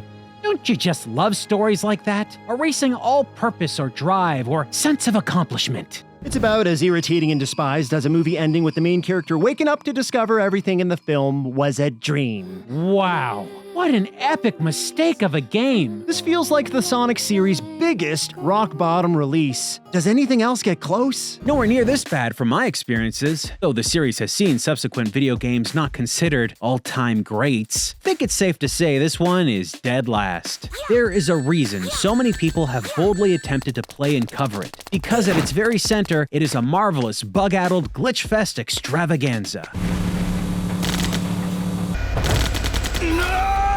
Anytime someone plays it, they discover new problems. The game is an endless hole of garbage. There is no bottom. The only comfort I get from this game is knowing that there has been endless joy and entertainment generated from everyone exploring Sonic 2006 through the years. Luckily, the Sonic franchise is definitely on an upswing today. Titles like Sonic Generations, Sonic Mania have proven that these characters can still work pretty well both as 2D and 3D experiences. Even narratively, Sonic got into films, and they seem to land that one with pure plot alone with no gameplay. Modern Sonic is good Sonic. Speaking of modern, the fans themselves tried to update Sonic 2006 when Sega never ever did. And when we say update, we probably should be saying fix. Going by the title Sonic Project 06, or P06 for short, the fan community attempted the impossible by building the game up using a newer engine with modern tools and features. What you get is a far more stable game, far less glitches, far better controls. All around, it feels like a real Sonic game in a way that its original release never did. If we were to suggest anyone at all even attempt to play Sonic 2006, this is the only way we'd recommend. Because indulging yourself in the smoldering ember realm of the 360 or PS3 monstrosity is not worth the attempt. But make no mistake, Project 06 is not a cure for the ill-fated game. All the mistakes that plagued the original, its awful designs, are still all within this game. It just plays better. The core of what's wrong with Sonic 2006 isn't in glitches alone. It goes deeper than that. Good things are rarely discovered while playing it in any format you dare. There is not much to redeem here.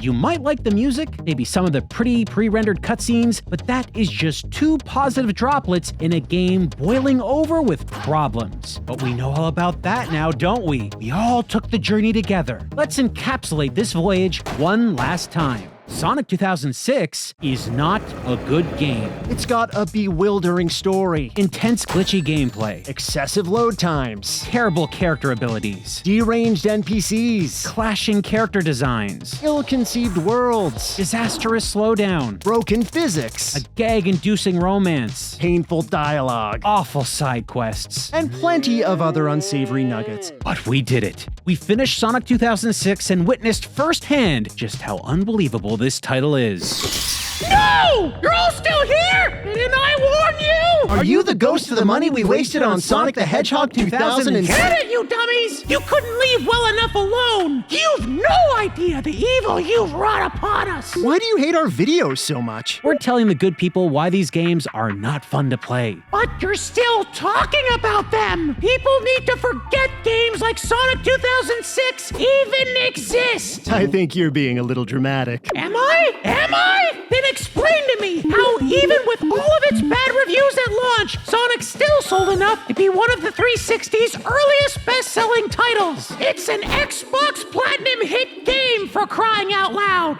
Wow. You're both morons. Shane, we're gonna keep making these videos, right? Oh yeah, Adam, for sure. And as for Sonic the Hedgehog 2006, well, there's no way we can ever deny that it's just bad.